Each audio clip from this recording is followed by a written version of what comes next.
Հենց հիմա, այս պահին, երբ դուք դիտում եք այս նյութը, մեր արեգակնային համակարգի միջով անցնում է մի օբյեկտ, որը չի ծնվել այստեղ, նա ուղղորել է միջաստղային հսկայական դատարկության միջով միլիոնավոր տարիներ, անցել է տարածության այնպիսի տարածություններ, որտեղ լույսը պետք է ճանապարհորդի հազարավոր տարիներ մեկ աստղից մյուսը հասնելու համար։ Այս օրերին գիտնականները շարունակում են դիտարկումները, փորձելով հասկանալ, արդյոք այս այցելուն իսկապես եկել է այլ աստղային համակարգից, եթե դա հաստատվի,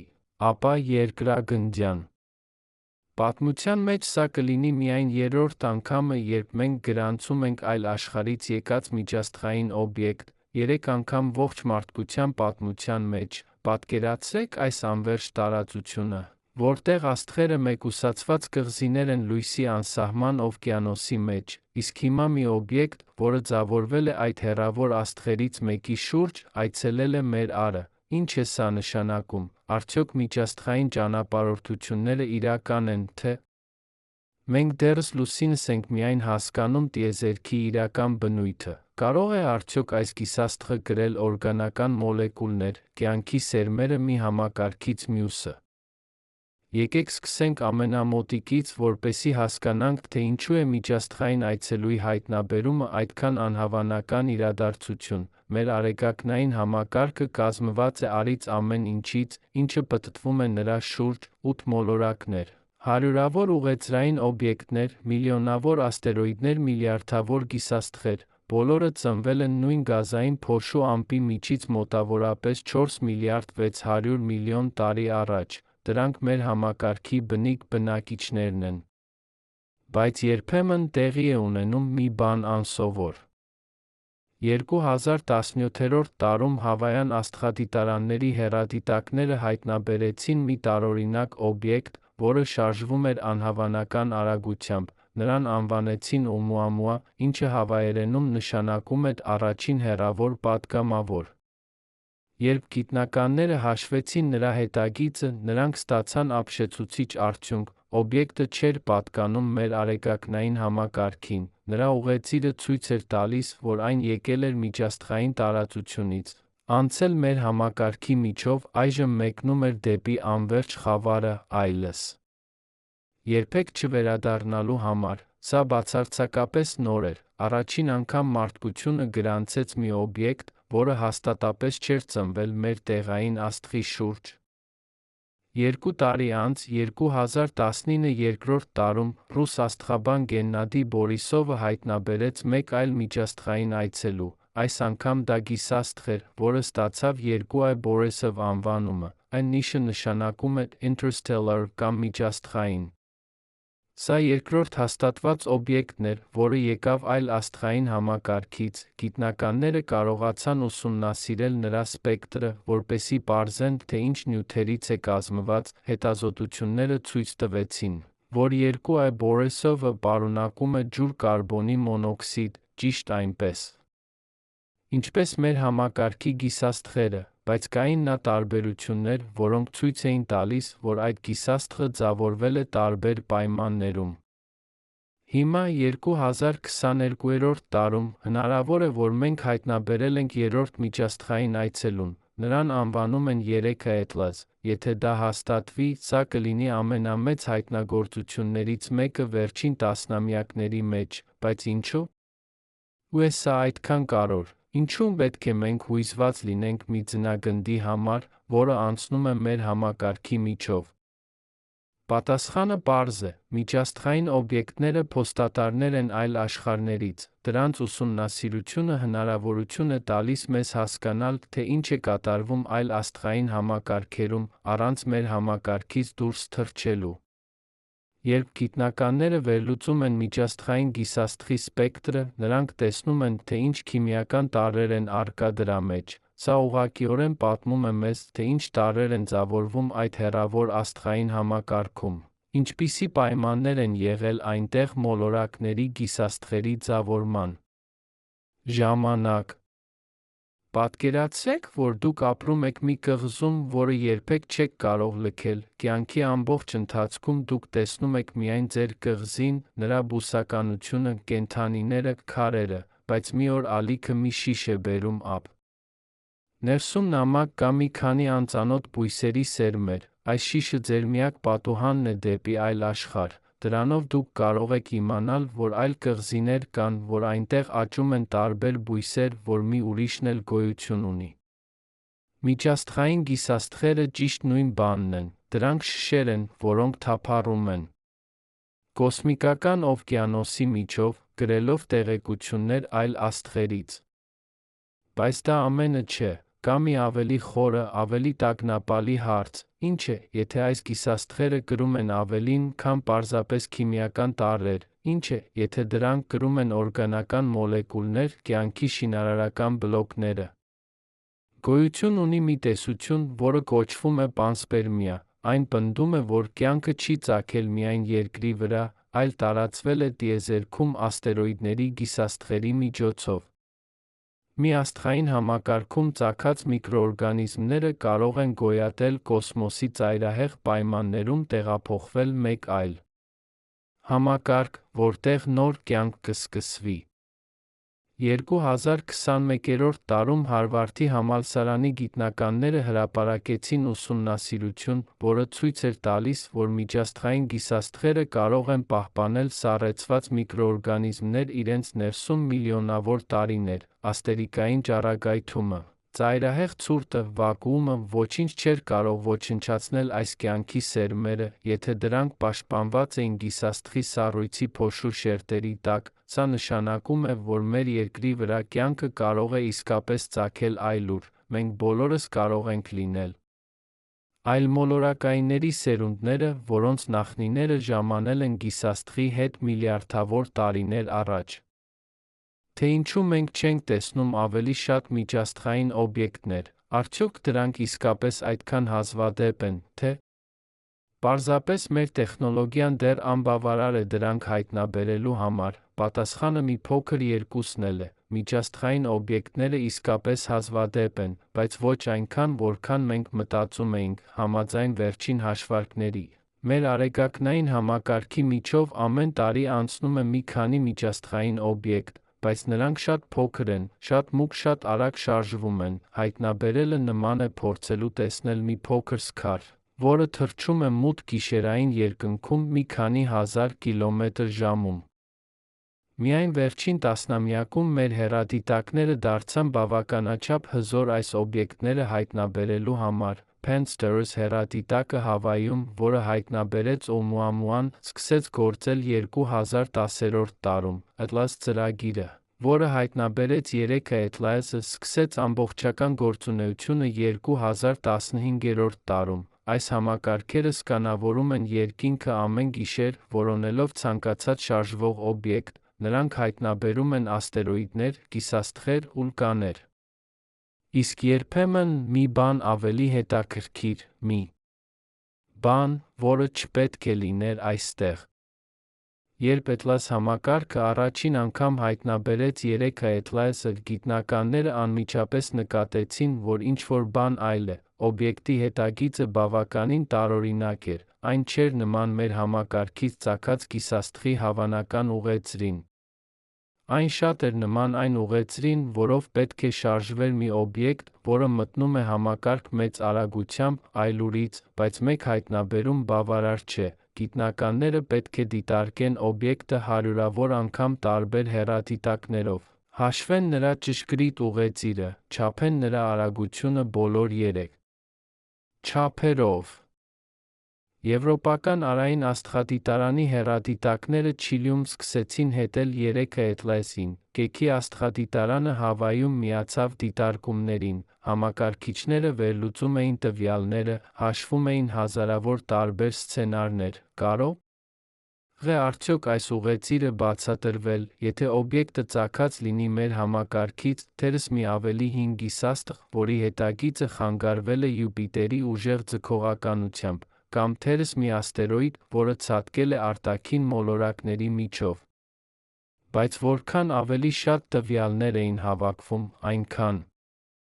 ավելի պարզ էր դառնում, որ ստանդարտ բացատրություններ չեն աշխատում։ Ամենակարևոր պարամետրը էքսցենտրիկությունը էր կոչվում, Այն ցույց է տալիս, թե որքան ձգված է օբյեկտի հետագիծը, եթե էքսցենտրիկությունը փոքր է 0-ից, ուղեծիրը կլոր շրջանագիծ է, եթե 1-ին հավասար է, ուղեծիրը պարաբոլա է, եթե մեծ է 1-ից, ուղեծիրը հիպերբոլա է, նշանակում է, որ օբյեկտը երբեք չի վերադառնա, 3 էթլեսի էքսցենտրիկությունը բավականին մեծ էր 1-ից, սա հստակ նշան էր, որ այն չի կապված արի ձգողականությամբ, այն եկել է այլուրից հիմա փախչում է դեպի անվերջը։ Բայց էքսցենտրիկությունը միայնակ բավարար չէ, գիտնականները հաշվեցին նա օբյեկտի հարաբերական արագությունը նկատմամբ արի, երբ մի տեղային գիսաստղ մոտենում է արին, այն արագանում է նրա ձգողականության ազդեցությամբ, երբ հեռանում է, դանդաղում է։ Բայց միջաստղային օբյեկտը գալիս է այնպիսի արագությամբ, որը չի կարող բացատրվել միայն արի ազդեցությամբ, այն ունի ավելորդ արագություն, այն արագությունը, որը նա արդեն ուներ նախքան մեր համակարգ մտնելը, այս արագությունը ցույց է տալիս, որ օբյեկտը թափառել է միջաստղային տարածությունում հազարավոր տարիներ։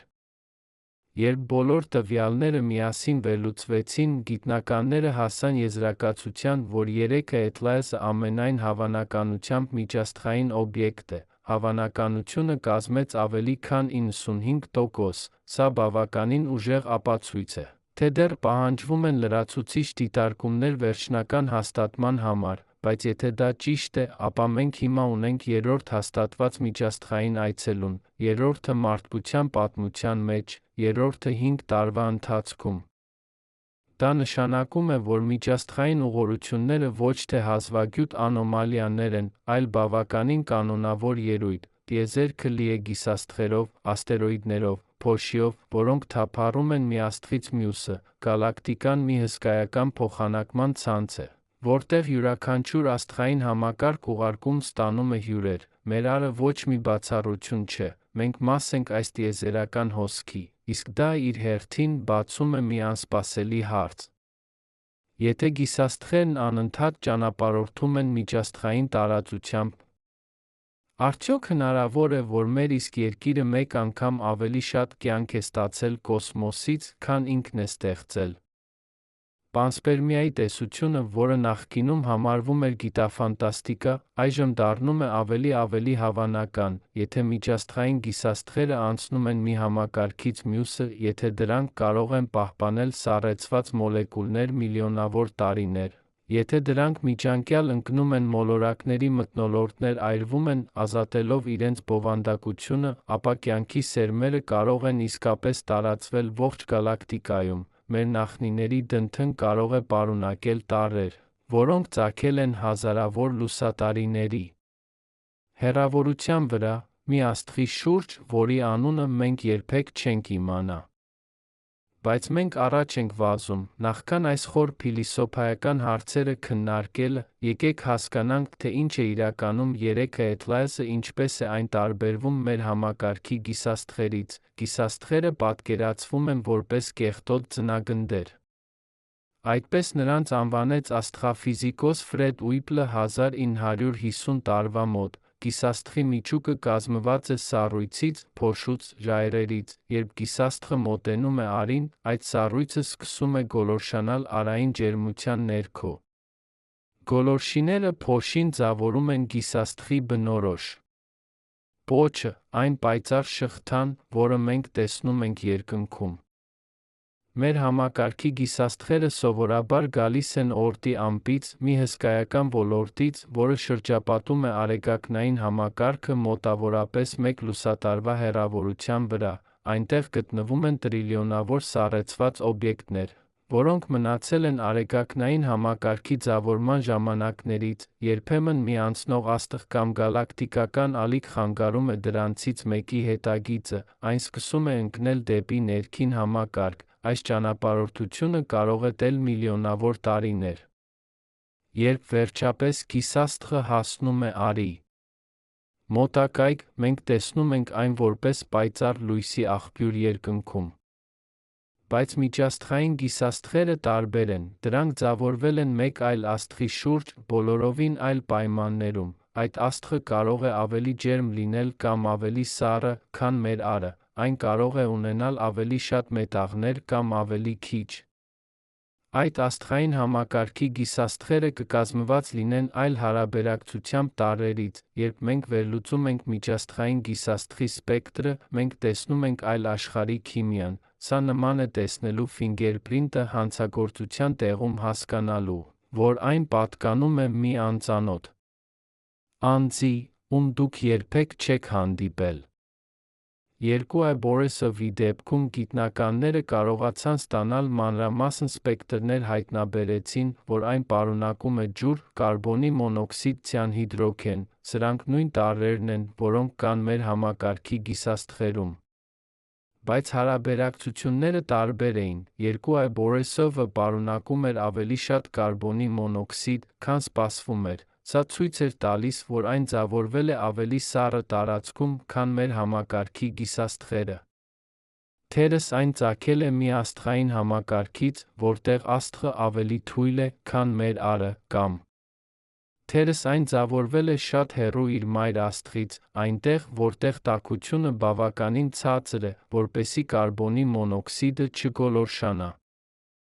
3. Էտլայսի դեպքում դիտարկումներն այժմ շարունակվում են։ Գիտնականները փորձում են ստանալ որքան հնարավոր է շատ սպեկտրային տվյալներ, մինչ գիսաստղը դեռ բավականաչափ պայծառ է։ Յուրաքանչյուր սպեկտր մի նոր կտոր տեղեկատվություն է այլ աստղային համակարգի մասին։ Ամեն մի գծիկ սպեկտրումը ցույց է տալիս կոնկրետ քիմիական տարր՝ հիդրոգենի գծերը, թթվածնի, ածխածնի, ազոտի, որոշ միջնորդ տարրեր կարող են հայտնաբերվել, նատրիում, երկաթ, նիկել, յուրաքանչյուր տարր պատմում է պատմություն։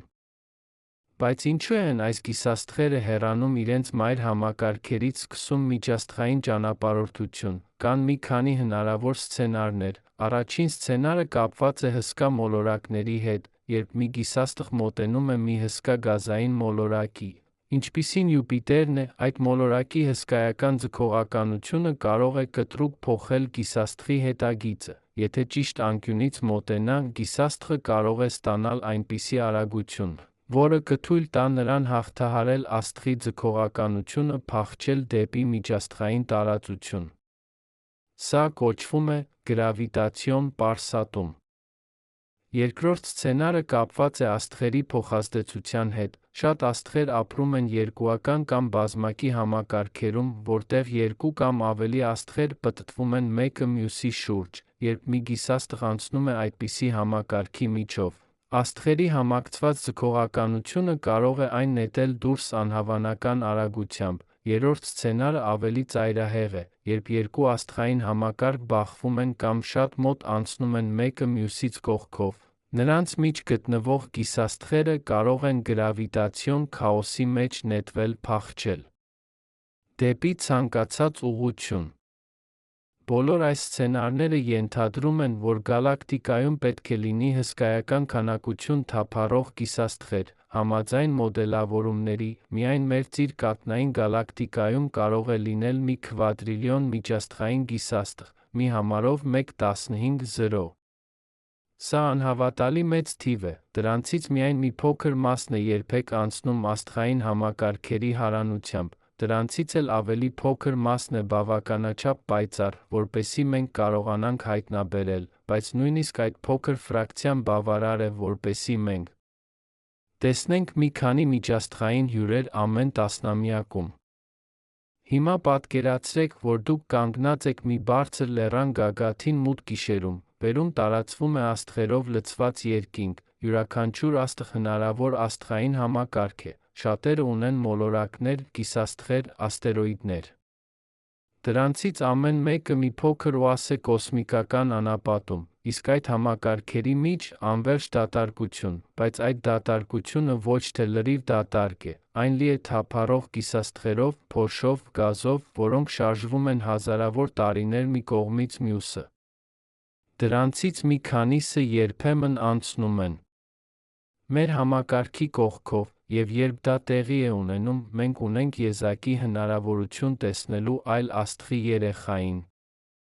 Բայց թե ինչպես կարող ենք մենք իմանալ, թե որտեղից է եկել 3 Էտլայսը, արդյոք կարող ենք հետել նրա հետագծին հետ դեպի այն աստղային համակարգը, որտեղ այն ծնվել է։ տեսականորեն այո, բայց գործնականում այն շատ ավելի դժվար է, խնդիրն այն է, որ գիսաստղը թափառել է միջաստղային տարածությամբ միլիոնավոր տարիներ, այդ ընթացքում այն անցել է բազմաթիվ այլ աստղերի կողքով, դրանցից յուրաքանչյուրը փոքր-ինչ փոխել է նրա հետագիծը, սա նման է փորձելու հետել մի թղթի կտորի, որը լողում է օվկիանոսի մեջ տասնամյակներ շարունակ։ Տեղափոխվել է հոսանքներով, ալիքներով, փոթորիկներով, նույնիսկ եթե դուք իմանաք այն վայրը, որտեղ այն հիմա գտնվում է, գրեթե անհնարին է հասկանալ, թե որտեղից է այն սկիզբում եկել։ Այնուամենայնիվ, գիտնականները փորձում են, նրանք օգտագործում են համակարգիչներ, որոնք մոդելավորում են գալակտիկայի ամբողջական դինամիկան, դրանք վերցնում են 3 էտլասի ընթացիկ հետագիծը արագությունը փորձում են հետընթաց հաշվարկել։ Նրանք միացնում են յուրաքանչյուր հայտնի աստղի ձգողականությունը, բոլոր գազային ամպերը, նույնիսկ գալակտիկայի ընդհանուր դարկաբարի պտտման ազդեցությունը, բայց անորոշությունները հսկայական են, մի փոքր սխալ ընթացիկ արագության չափման մեջ, հետընթաց հաշվարկը կարող է ցույց տալ բոլորովին այլ աստղ, թերս մի օր, երբ մենք ունենանք բավականաչափ տվյալներ բազմաթիվ միջաստղային օբյեկտների մասին, մենք կարողանանք տեսնել օրինաչափություններ հասկանալ, թե որ աստղային համակարգերն են ամենից հաճախ ուղարկում հյուրեր։ Դուք արդյոք պատկերացնում եք, որ այս գիսաստղը, որը հիմա անցնում է մեր համակարգի միջով, սկսել է իր ճանապարհորդությունը մինչ մարդկությունը երկրի վրա հայտնվելը, թերս երբ մեր նախնիները դեռ էին ապրում ծառերի վրա, այս գիսաստղը արդեն իսկ լքել էր իր մայր համակարգը սկսել անվերջ թափառումը, թերս երբ դինոզավրերը դեռ գոյություն ունեին, այս գիսաստղը արդեն կիսում էր միջաստղային դատարկության միջով, կամ թերս այն ավելի երիտասարդ է։ Այն լքել է իր համակարգը միայն մի քանի միլիոն տարի առաջ, մենք չգիտենք։ Բայց կարևորը այն է, որ այն հիմա այստեղ է, և մենք ունենք հնարավորություն ուսումնասիրել այն։ Միջաստղային գիսաստղերի ուսումնասիրությունը բացում է նոր հարցեր այլմոլորակային կյանքի մասին, եթե գիսաստղերը կարող են տեղափոխել օրգանական մոլեկուլներ մի համակարգից մյուսը, ապա թերս կյանքը ոչ թե հազվագյուտ ելույթ է, որը եզակի կերպով ծագել է երկրի վրա, այլ բավականաչափ տարածված բան, որը տարածվել է ամբողջ գալակտիկայում, սա կարող է նշանակել, որ կյանքի դեպքերը տիեզերքում ավելի հաճախակի են, քան մենք կարծում էինք, բայց դա նա կարող է նշանակել, որ բոլոր կյանքի ձերը, որտեղ էլ որ լինեն, ունեն։ Ընդհանուր ծագում, մենք կարող ենք լինել խիստ հեռակա ազգականներ այլմոլորակային կյանքի ձերի հետ, որոնց նախնիները մեր նախնիները համորեն ստեղծվել են նույն գիսաստղի սառույցի մեջ միլիարդավոր տարիներ առաջ։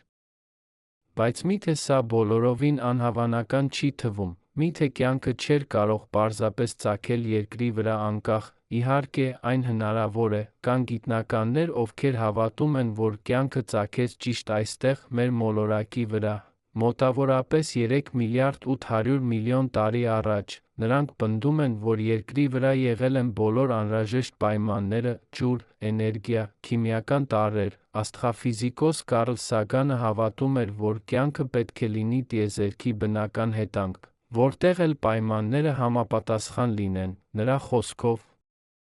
տիեզերքը լի է կյանքով, բայց մենք դեռ չենք գտել այն, ըստ այս տեսության, կյանքը ավելի շատ նման է օրենքի, քան պատահականության։ Սակայն պանսպերմիայի տեսությունը առաջարկում է այլ տեսանկյուն, իմաստուն ենթադրություն է, որ կյանքի ծագումը կարող է լինել շատ հազվագյուտ իրադարձություն, թերս պետք են միավորվել այնպիսի անհավանական պայմաններ, որ դա տեղի է ունենում միայն մեկ անգամ միլիարդավոր տարիներում մեկ, բայց երբ այն տեղի է ունենում, այն կարող է տարածվել հսկայական տարածքներում միջաստղային օբյեկտների միջոցով, սա նշանակում է, որ թերս ամբողջ մեր գալակտիկայում կյանքը ծագել է միայն մեկ անգամ, մի որոշակի աստղային համակարգում, իսկ այնուհետ տարածվել է դեպի այլ համակարգեր գիսաստղերի միջոցով, մենք կարող ենք լինել այդ մեկ ծագման սերունդները։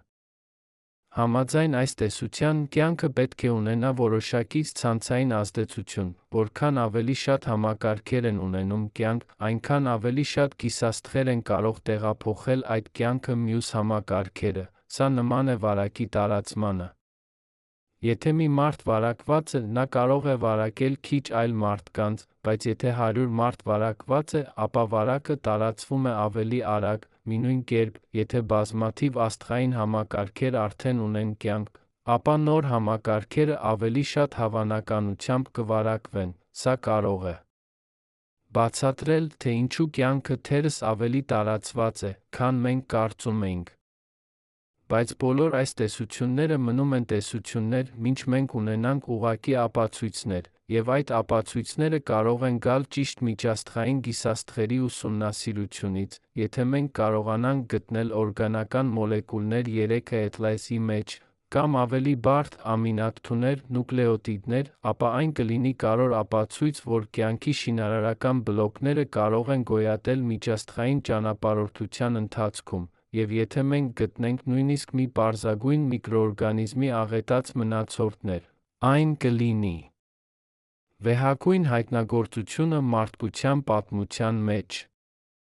Ցավոք, այս հայտնագործությունը շատ դժվար է, 3 էտլասը շատ փոքր է, շատ հեռու, մենք չենք կարող ուղարկել անձնակազմով թռիչք, որպեսզի հավաքենք նմուշներ, նույնիսկ ռոբոտիկ մոնդը հնարավոր չէ այս պահին։ Քանի որ գիսաստղը շարժվում է շատ արագ, արդեն հեռանում է մեզանից, մենք կարող ենք միայն դիտել այն հեռադիտակներով վերլուծել նրա լույսը, բայց նույնիսկ դա բավական է, որպեսզի իմանանք շատ բաներ։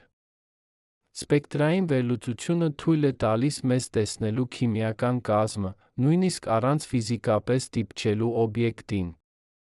Յուրաքանչյուր տարր ունի իր յուրահատուկ ֆինգերպրինտը լույսի մեջ, հիդրոգենը կլանում է որոշակի ալիքերի երկարության լույս, թթվածինը մեկ այլ, ածխածինը երրորդը, եւ բարդ մոլեկուլները, ինչպիսիք են օրգանականները, նույնպես ունեն իրենց բնորոշ ֆինգերպրինտներ։ Ուստի, հիմա աստղաֆիզիկոսներն ամբողջ աշխարհում ուղղել են իրենց հեռադիտակները դեպի այս փոքրիկ, անտեսանելի կետը երկնքում, որը կոչվում է 3 էտլաս, յուրաքանչյուր գիշեր նրանք հավաքում են լույս, պիքսել առ պիքսել, սպեկտր առ սպեկտր։ Յուրաքանչյուր նոր դիտարկում նոր մանրամասն է բացահայտում այս միջաստղային հյուրի մասին, եւ երբ բոլոր տվյալները կլինեն հավաքված վերլուծված, մենք կունենանք ավելի լավ պատկերացում այն աշխարհի մասին, որտեղից այն եկել է, մենք կիմանանք, թե ինչպիսի նյութեր էին այնտեղ, թե ինչպիսի էր այդ աստղային համակարգի քիմիան, թե արդյոք այնտեղ կարող էր լինել կյանք։ Այս ամենը հրաշալի է, հետաքրքիր, բայց կարևորագույն հարցը մնում է, ինչ է սա նշանակում մեզ համար, սովորական մարդկանց համար, ովքեր ապրում ենք այս փոքրիկ մոլորակի վրա, թերս պատասխանը նրանում է, որ սա փոխում է մեր հայացքները տիեզերքի մեր տեղի մասին դրա մեջ։ Մենք միշտ կարծում էինք, որ աստղային համակարգերը մեկուսացված կղզիներ են, մենք մտածում էինք, որ ինչ էլ որ տեղի է ունենում այնտեղ, մեզ համար անհասանելի է, բայց հիմա մենք տեսնում ենք, որ տիեզերքը շատ ավելի միասնական է, քան կարծում էինք։ Օբյեկտները շարժվում են, փոխանակվում են, անցնում են մի համակարգից մյուսը, տիեզերքը կենդանի, դինամիկ համակարգ է, ոչ թե սառեցված, մեկուսացված տարածություն։ Հարցը, դուք ինքներդ ինչ եք մտածում այս մասին, կարող էինք արդյոք մենք լինել այլ մոլորակայինների սերունդները, կարող է արդյոք մեր դնթն լինել ծագում ունեցող հազարավոր լուսատարիների հեռավորության վրա գտնվող մի աստղի շուրջ ձևավորված գիսաստղից, թե ավելի հավանական է, որ կյանքը ծագել է ճիշտ այստեղ, երկրի վրա, անկախ եզակի, գիտությունը դեռ չունի վերջնական պատասխան, բայց յուրաքանչյուր նոր միջաստղային օբյեկտի հայտնագործումը մեզ մոտեցնում է այդ պատասխանին։ Եկեք հիմա խորանանք տեխնիկական մանրամասներում, որոնք թույլ են տալիս մեզ հայտնաբերել ուսումնասիրել այս միջաստղային հյուրերին, ինչպես է հնարավոր տեսնել մի փոքրիկ սառեցված ժայռ, որը գտնվում է միլիոնավոր կիլոմետրերի հեռավորության վրա շարժվում է անհավանական արագությամբ մութ տիեզերքում, պատասխանը կայանում է ժամանակակից աստղադիտարկման տեխնոլոգիաների զարմանալի հզորության մեջ, Pan-STARRS համակարգը, որը հայտնաբերեց Օումուամուան, բաղկացած է 4 հեռադիտակներից, որոնցից յուրաքանչյուրն ունի 1 միլիարդ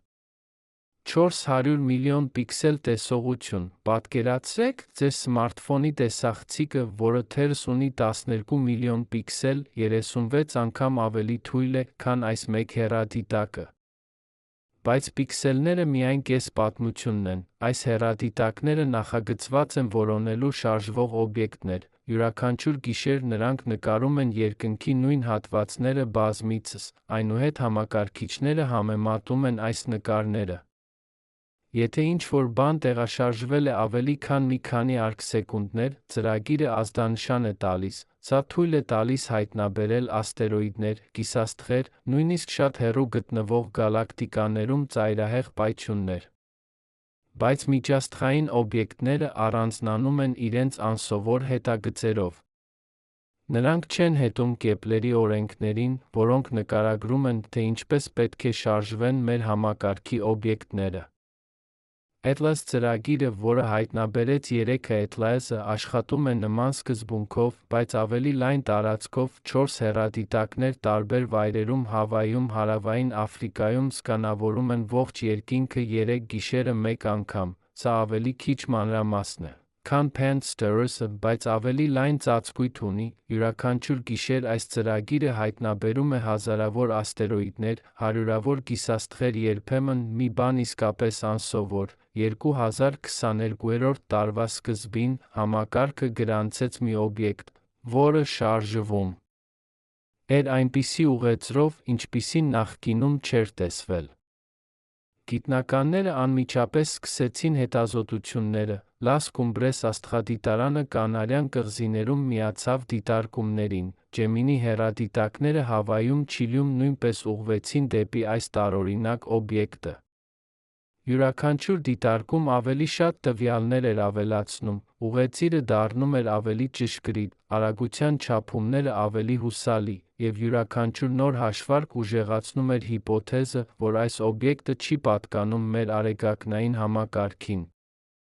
Բայց ինչու են գիտնականները այդքան զգույշ վերջնական հաստատում տալու համար, ինչու են նրանք ասում հավանականորեն միջաստղային, ոչ թե պարզապես միջաստղային, պատասխանը պարզ է, նրանք սխալվել են նախկինում, 2019 երկրորդ տարում։ Մինչ Բորիսովի հայտնաբերումը, մի քանի օբյեկտներ համարվել էին հավանական միջաստղային այցելուներ, բայց հետագա դիտարկումները ցույց տվեցին, որ դրանք սովորական գիսաստղեր էին կամ աստերոիդներ մեր համակարգից, որոնց ուղեծրերը սկզբում սխալ էին հաշվարկվել։ Մեկ անգամ նույնիսկ հայտարարեցին միջաստղային օբյեկտի մասին, որը հետո ապացուցվեց, որ պարզապես հին արբանյակ էր, որը վերադարձել էր երկրի մթնոլորտ։ Գիտությունը պահանջում է բացառիկ ապացույցների համար բացառիկ պնդումներ, և պնդումը, որ օբյեկտը եկել է այլ աստղային համակարգից, անշուշտ բացառիկ պնդում է, հետաբար գիտնականները պետք է լինեն հարյուրապատիկ համոզված, նախքան վերջնական հայտարարությունը։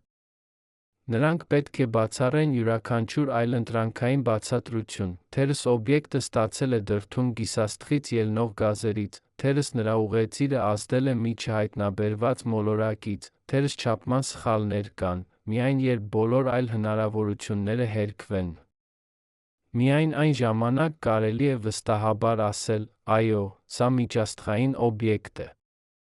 Հիմա եկեք խոսենք այն մասին, ինչ մենք արդեն իսկ իմանում ենք 3 Atlas-ի մասին, սկզբնական դիտարկումները ցույց են տալիս, որ օբյեկտը ունի մոտավորապես 2 կիլոմետր տրամագիծ, սա համեմատաբար փոքր է գիսաստղի համար, Օումուամուան էլ ավելի փոքր էր, միայն 400 մետր երկարությամբ, Բորիսովը մեծ էր, մոտ 1 կիլոմետր, բայց չափը միայնակ ոչինչ չի պատմում մեզ օբյեկտի մասին, ավելի կարևորն է նրա բաղադրությունը, և այն պարզելու համար գիտնականները ուսումնասիրում են օբյեկտի սպեկտրը։ Երբ լույսը անցնում է գիսաստղի շուրջ գոլորշիների փոշու ամպի միջով, որոշակի ալիքերի երկարություններ կլանվում են, յուրաքանչյուր քիմիական տարր կլանում է լույսը որոշակի ալիքերի երկարություններում, հիդրոգենը կլանում է 663 նանոմետր։ Օրինակ, թթվածինը ավելի կարճ ալիք էր, երբ գիտնականները տեսնում են, թե ինչ ալիքերի երկարություններ են բացակայում օբյեկտի սպեկտրումից, նրանք կարող են ասել, թե ինչ տարրեր են առկա դրա մեջ, սա նման է տեսնելու թե ինչ բաղադրիչներ են բացակայում սուպից։ Եզրակացություն անելու, թե ինչ է դրված դրա մեջ։ Երեքը Atlas-ի առաջին սպեկտրները ցույց են տալիս ջրի սառույցի կարբոնային միացությունների ցուցիչներ, սա ընդհանուր է գիսաստղերի համար, բայց կան նա հետաքրքիր տարբերություններ, օբյեկտի գույնը մի փոքր ավելի կարմիր է, քան տիպիկ գիսաստղերինը։ Սա կարող է նշանակել, որ այն ավելի հին է, նրա մակերեսը ավելի շատ է փոփոխվել կոսմիկական ճառագայթումից, կամ սա կարող է նշանակել, որ այն ձևավորվել է այլ պայմաններում, որտեղ կարմիր նյութերը ավելի տարածված էին։ Բայց ամենահետաքրքիրը ակտիվությունն է, երբ գիսաստղը մոտենում է արին, այն ջերմանում է, սառույցը սկսում է գոլորշանալ, սա ստեղծում է պոչ արտանետումների հոսք, որը տարածվում է միլիոնավոր կիլոմետրեր։ Երեքը Atlas-ը ցույց է տալիս ակտիվություն։ Սա ցույց է տալիս, որ այն պարունակում է ցնդող նյութեր, որոնք կարող են գոլորշանալ, սա լավ նշան է, սա նշանակում է, որ գիսաստղը ոչ թե պարզապես սառույցի ժայռի անկյունանոց շինություն է, այլ ակտիվ օբյեկտ, որը փոխազդում է արային ճառագայթման հետ։ Կարող է նկատել, որ երեքը Atlas-ը ավելի ակտիվ է, քան 2i Borisov-ը նույն հեռավորության վրա արից, սա կարող է նշանակել, որ այն պարունակում է տարբեր հարաբերակցություն ցնդող նյութերի, թերս ավելի շատ կարբոնի մոնոքսիդ կամ ամոնիակ։ Կամ թերս այն պարզապես ավելի փոքր է, հետաբար արագ ջերմանում է։ Հետագա դիտարկումները կտան հստակ պատասխան, բայց արդեն հիմա պարզ է, որ այս օբյեկտն ունի իր յուրահատկություններ, որոնք տարբերում են այն ինչպես մեր համակարգի, այնպես էլ Բորիսովի գիսաստղերից։ Այժմ դարձեք ուշադրություն մի տագնապալի փաստի վրա, մինչ գիտնականները ուրախ են, որ հայտնաբերել են երրորդ միջաստղային օբյեկտը, կա մի մատնագնացություն, որը շատերը չեն սիրում քննարկել հրապարակային, այն փաստը, որ մենք հայտնաբերել ենք միայն 3 միջաստղային օբյեկտ 5 տարվա ընթացքում, բնավ չի նշանակում, որ դրանք միայն 3-ն են, որոնք անցել են մեր համակարգով, համաձայն վիճակագրական մոդելների։ Մեր համակարգի միջով ամեն տարի անցնում են մի քանի միջաստղային օբյեկտներ, մեծ մասը շատ փոքր են, շատ մուգ կամ շատ արագ, որպեսզի մենք կարողանանք հայտնաբերել, մենք տեսնում ենք միայն այն հազվադեպ օբյեկտները, որոնք պատահաբար են բավականին մեծ, բավականին պայծառ, բավականին դանդաղ։ Սա նման է փորձելու հաշվել ձկները օվկիանոսում, կանգնելով ափին միայն մի փոքր ցանցով, դուք կբռնեք մի քանի ձուկ, բայց դա ոչ մի կերպ չի արտացոլում օվկիանոսի իսկական ձկնաբազմությունը, մինույն ծով։ Մեր 3 հայտնաբերումները միայն փոքրիկ նմուշներ են տիեզերքի միջով ճամփորդող օբյեկտների անթիվ բազմությունից։ Գալակտիկան լի է թափառող աստղային համակարգերի բեկորներով, յուրաքանչյուր գիսաստղ, յուրաքանչյուր աստերոիդ, որը մենք հայտնաբերում ենք, ներկայացնում է միլիարդավոր ուրիշներին, որոնք մնում են անտեսանելի։ Կարող է արդյոք լինել, որ այս անտեսանելի օբյեկտներից մի քանիսը ավելին են, քան պարզապես սառեցված ժայռեր։ Կարող է արդյոք լինել, որ դրանցից ոմանք արհեստական են, ստեղծված ինտելեկտուալ քաղաքակրթությունների կողմից, որոնք փորձում են հետազոտել գալակտիկան։ Աստղաֆիզիկոս Ավի Լոեբը Հարվարդի համալսարանից պնդում է, որ Օումուամուան կարող էր լինել այլմոլորակային դոնդը կամ զոնդ։ Նա մատնանշում էր այդ օբյեկտի տարօրինակ ձ. երկար բարակ, ինչպես սիգարը, նա այն փաստը, որ այն արագացել է անսպասելի կերպով, երբ հեռանում էր արից, սա կարող էր լինել ապացույց արային առագաստի, տեխնոլոգիայի, որը օգտագործում է արային ճառագայթումը շարժիչի համար։ Մեծ մասի գիտնական հանրությունը չի համաձայնվում այս տեսության հետ, նրանք պնդում են, որ Օումուամուան արագացումը կարող է բացատրվել գիսաստղից բխող գազերով, երբ սառույցը գոլորշանում է, գազերը դուրս են գալիս, ստեղծում են փոքր ռեակտիվ ուժ, որը հրում է օբյեկտը, սա բավարար է բացատրելու արագացումը, բայց Լոեբը հակընդդեմում է, որ եթե դա այդպես լիներ, Օումուամուան պետք է ունենար տեսանելի պոչ, բայց այն չուներ, այսպիսով, վեճը շարունակվում է։ Գիտության մեջ հարցերը երբեմն մնում են անպատասխան տարիներ շարունակ։ Բայց անկախ նրանից արհեստական է Օումուամուան, թե ոչ, այս վեճը ցույց է տալիս մի կարևոր կետ. մենք չգիտենք ամեն ինչ միջաստղային օբյեկտների մասին, մենք չգիտենք, թե ինչպիսի տարբերություններ պետք է ակնկալենք մեր համակարգի այլ համակարգերի օբյեկտների մեջ, մենք նույնիսկ չգիտենք, թե որքանով տարածված են այս օբյեկտները, յուրաքանչյուր նոր հայտնաբերում մի անակնկալ է, եւ սա ճիշտ այն բանն է, ինչը գիտությունն այդքան հետաքրքիր դարձնում է։ Գիտեք ինչ է ամենաշատ ապշեցուցիչը, այն փաստը, որ միայն մի քանի տասնամյակ առաջ մենք հասկանում էինք, որ գալակտիկան պատկանում է միլիարդավոր այլ գալակտիկաների, մինչ 1928 տարում աստղագետները կարծում էին, որ Ծիր-կաթնային գալակտիկան ամբողջ տիեզերքն է։ Նրանք տեսնում էին այլ գալակտիկաներ, բայց կարծում էին, որ դրանք պարզապես աստղային ամպեր մեր սեփական գալակտիկայի ներսում են, այնուհետ Էդվին Հաբլը հայտնաբերեց, որ այդ ամպերը իրականում հսկայական աստղային համակարգեր են, որոնք գտնվում են միլիոնավոր լուսատարիների հեռավորության վրա։ Այս հայտնագործությունը կոտրեց մեր տիեզերքի ըմբռնումը։ Հիմա մենք կրկին մի նման հեղաշրջման շեմբերքին ենք, մինչ 1990-ականները մենք չէինք գիտեինք, թե արդյոք գոյություն ունեն մոլորակներ մեր արեգակնային համակարգից դուրս։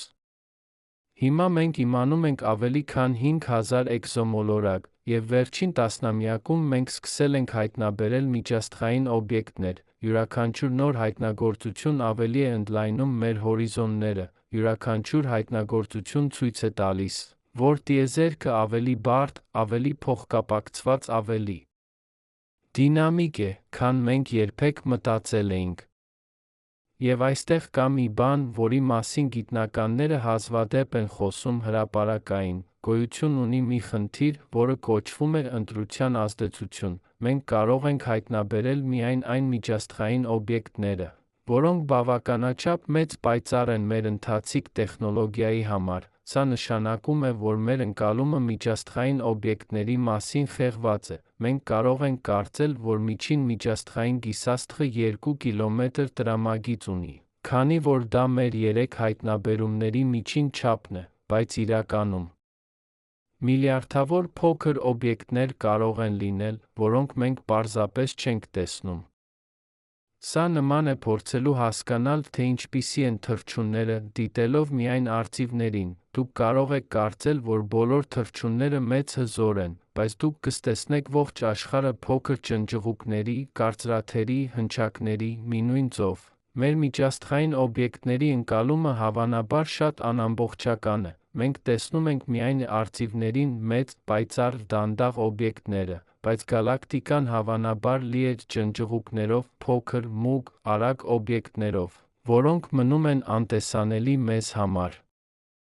Եվ այստեղ հարց է ծագում, ինչ կարող ենք անել այս խնդրի լուծման համար, պատասխանը՝ պետք է կառուցենք ավելի լավ հեռադիտակներ, հաջորդ տասնամյակում մի քանի նոր աստղադիտարաններ կսկսեն աշխատել, որոնք կփոխեն խաղը, վերա-Ռուբին աստղադիտարանը Չիլիում, որը նախատեսված է բացվելու 2025 տարում, կկարողանա սկանավորել ամբողջ երկինքը ամեն 3 գիշեր մեկ անգամ, սա 30 անգամ ավելի արագ է, քան ներկայիս համակարգերը, այն կհայտնաբերի միլիոնավոր աստերոիդներ, հարյուրավոր, հազարավոր գիսաստղեր, հույսով տասնյակ միջաստղային օբյեկտներ ամեն տարի։ Ջեյմս Ուեբ տիեզերական հեռադիտակը, որն արդեն սկսել է աշխատել 2022 տարում, ունի իմաստազրկող զգայունություն ինֆրակարմիր լույսի նկատմամբ, այն կարող է հայտնաբերել փոքր, սառը օբյեկտներ, որոնք գրեթե չեն արտանետում տեսանելի լույս։ Սա իդեալական է միջաստղային գիսաստղերի համար, որոնք սովորաբար շատ սառ են, Ուեբը կարող է նա վերլուծել այդ օբյեկտների սպեկտրները անհավանալի մանրամասնությամբ, բացահայտելով նրանց քիմիական կազմի նուրբ տարբերությունները։ Բայց նույնիսկ այս ապագա հեռադիտակները կունենան իրենց սահմանափակումները, նրանք կարող են հայտնաբերել օբյեկտները միայն երբ դրանք անցնում են մեր համակարգի միջով, մինչ այդ դրանից հետո օբյեկտները թաքնված են տիեզերական խավարի մեջ։ Եվ նույնիսկ երբ մենք հայտնաբերում ենք դրանք, մենք ունենք միայն մի քանի շաբաթ կամ ամիս դիտարկումների համար, նախքան նրանք շատ հեռու գնան, շատ մուգ դառնան տեսնելու համար, սա նման է փորձելու ուսումնասիրել մի արագընթաց գնացքը, որը անցնում է կայարանի կողքով երբեք չդադարելով։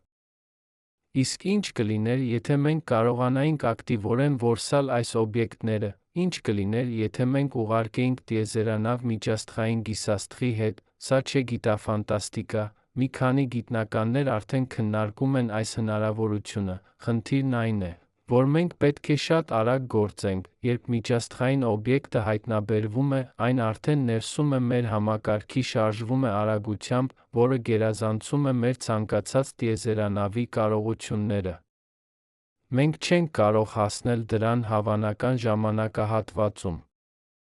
Բայց կա մի հնարավոր լուծում, մենք կարող ենք նախապես պատրաստել փոքր թեթ զոնդներ, որոնք պատրաստ են արագ գործարկվելու, երբ միջաստղային օբյեկտը հայտնաբերվում է, մենք կարող ենք կտրուկ գործարկել այս զոնդներից մեկը, այն չի կարող հասնել օբյեկտին, բայց կարող է մոտենալ բավականաչափ, որպեսզի վերցնի բարձր որակի նկարներ սպեկտրներ, նման նախագիծը կարժեր մի քանի միլիարդ դոլար, բայց գիտական արժեքը կլիներ անգնահատելի, առաջին անգամ մենք կունենայինք մոտիկ նկարներ այլ աստղային համակարգից եկած օբյեկտի։ Դուք կարծում եք, որ սա արժե այդ միջոցները, արդյոք մարդկությունը պետք է ծախսի այդքան ռեսուրսներ ուսումնասիրելու համար մի փոքր սառեցված ժայռ, որը անցնում է մեր համակարգի կողքով, թե՞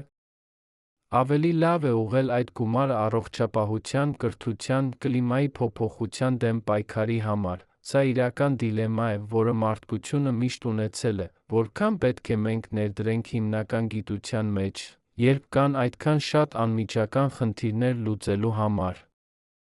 Պատասխանը կարող է զարմացնել ձեզ, պատմությունը ցույց է տալիս, որ հիմնական գիտության մեջ ներդրումները միշտ վերադարձ են տվել անսպասելի ձևով, երբ Մայքլ Ֆարադեյը ուսումնասիրում էր էլեկտրամագնիսությունը 19-րդ դարում, ոչ ոք չէր կարող պատկերացնել, որ նրա հետազոտությունները կդառնան հիմք ամբողջ ժամանակակից էլեկտրական ցանցի համար, երբ Ալբերտ Այնշտայնը մշակում էր հարաբերականության տեսությունը, ոչ ոք չէր կարծում, որ այն անհրաժեշտ կլինի Gibbs համակարգերի համար։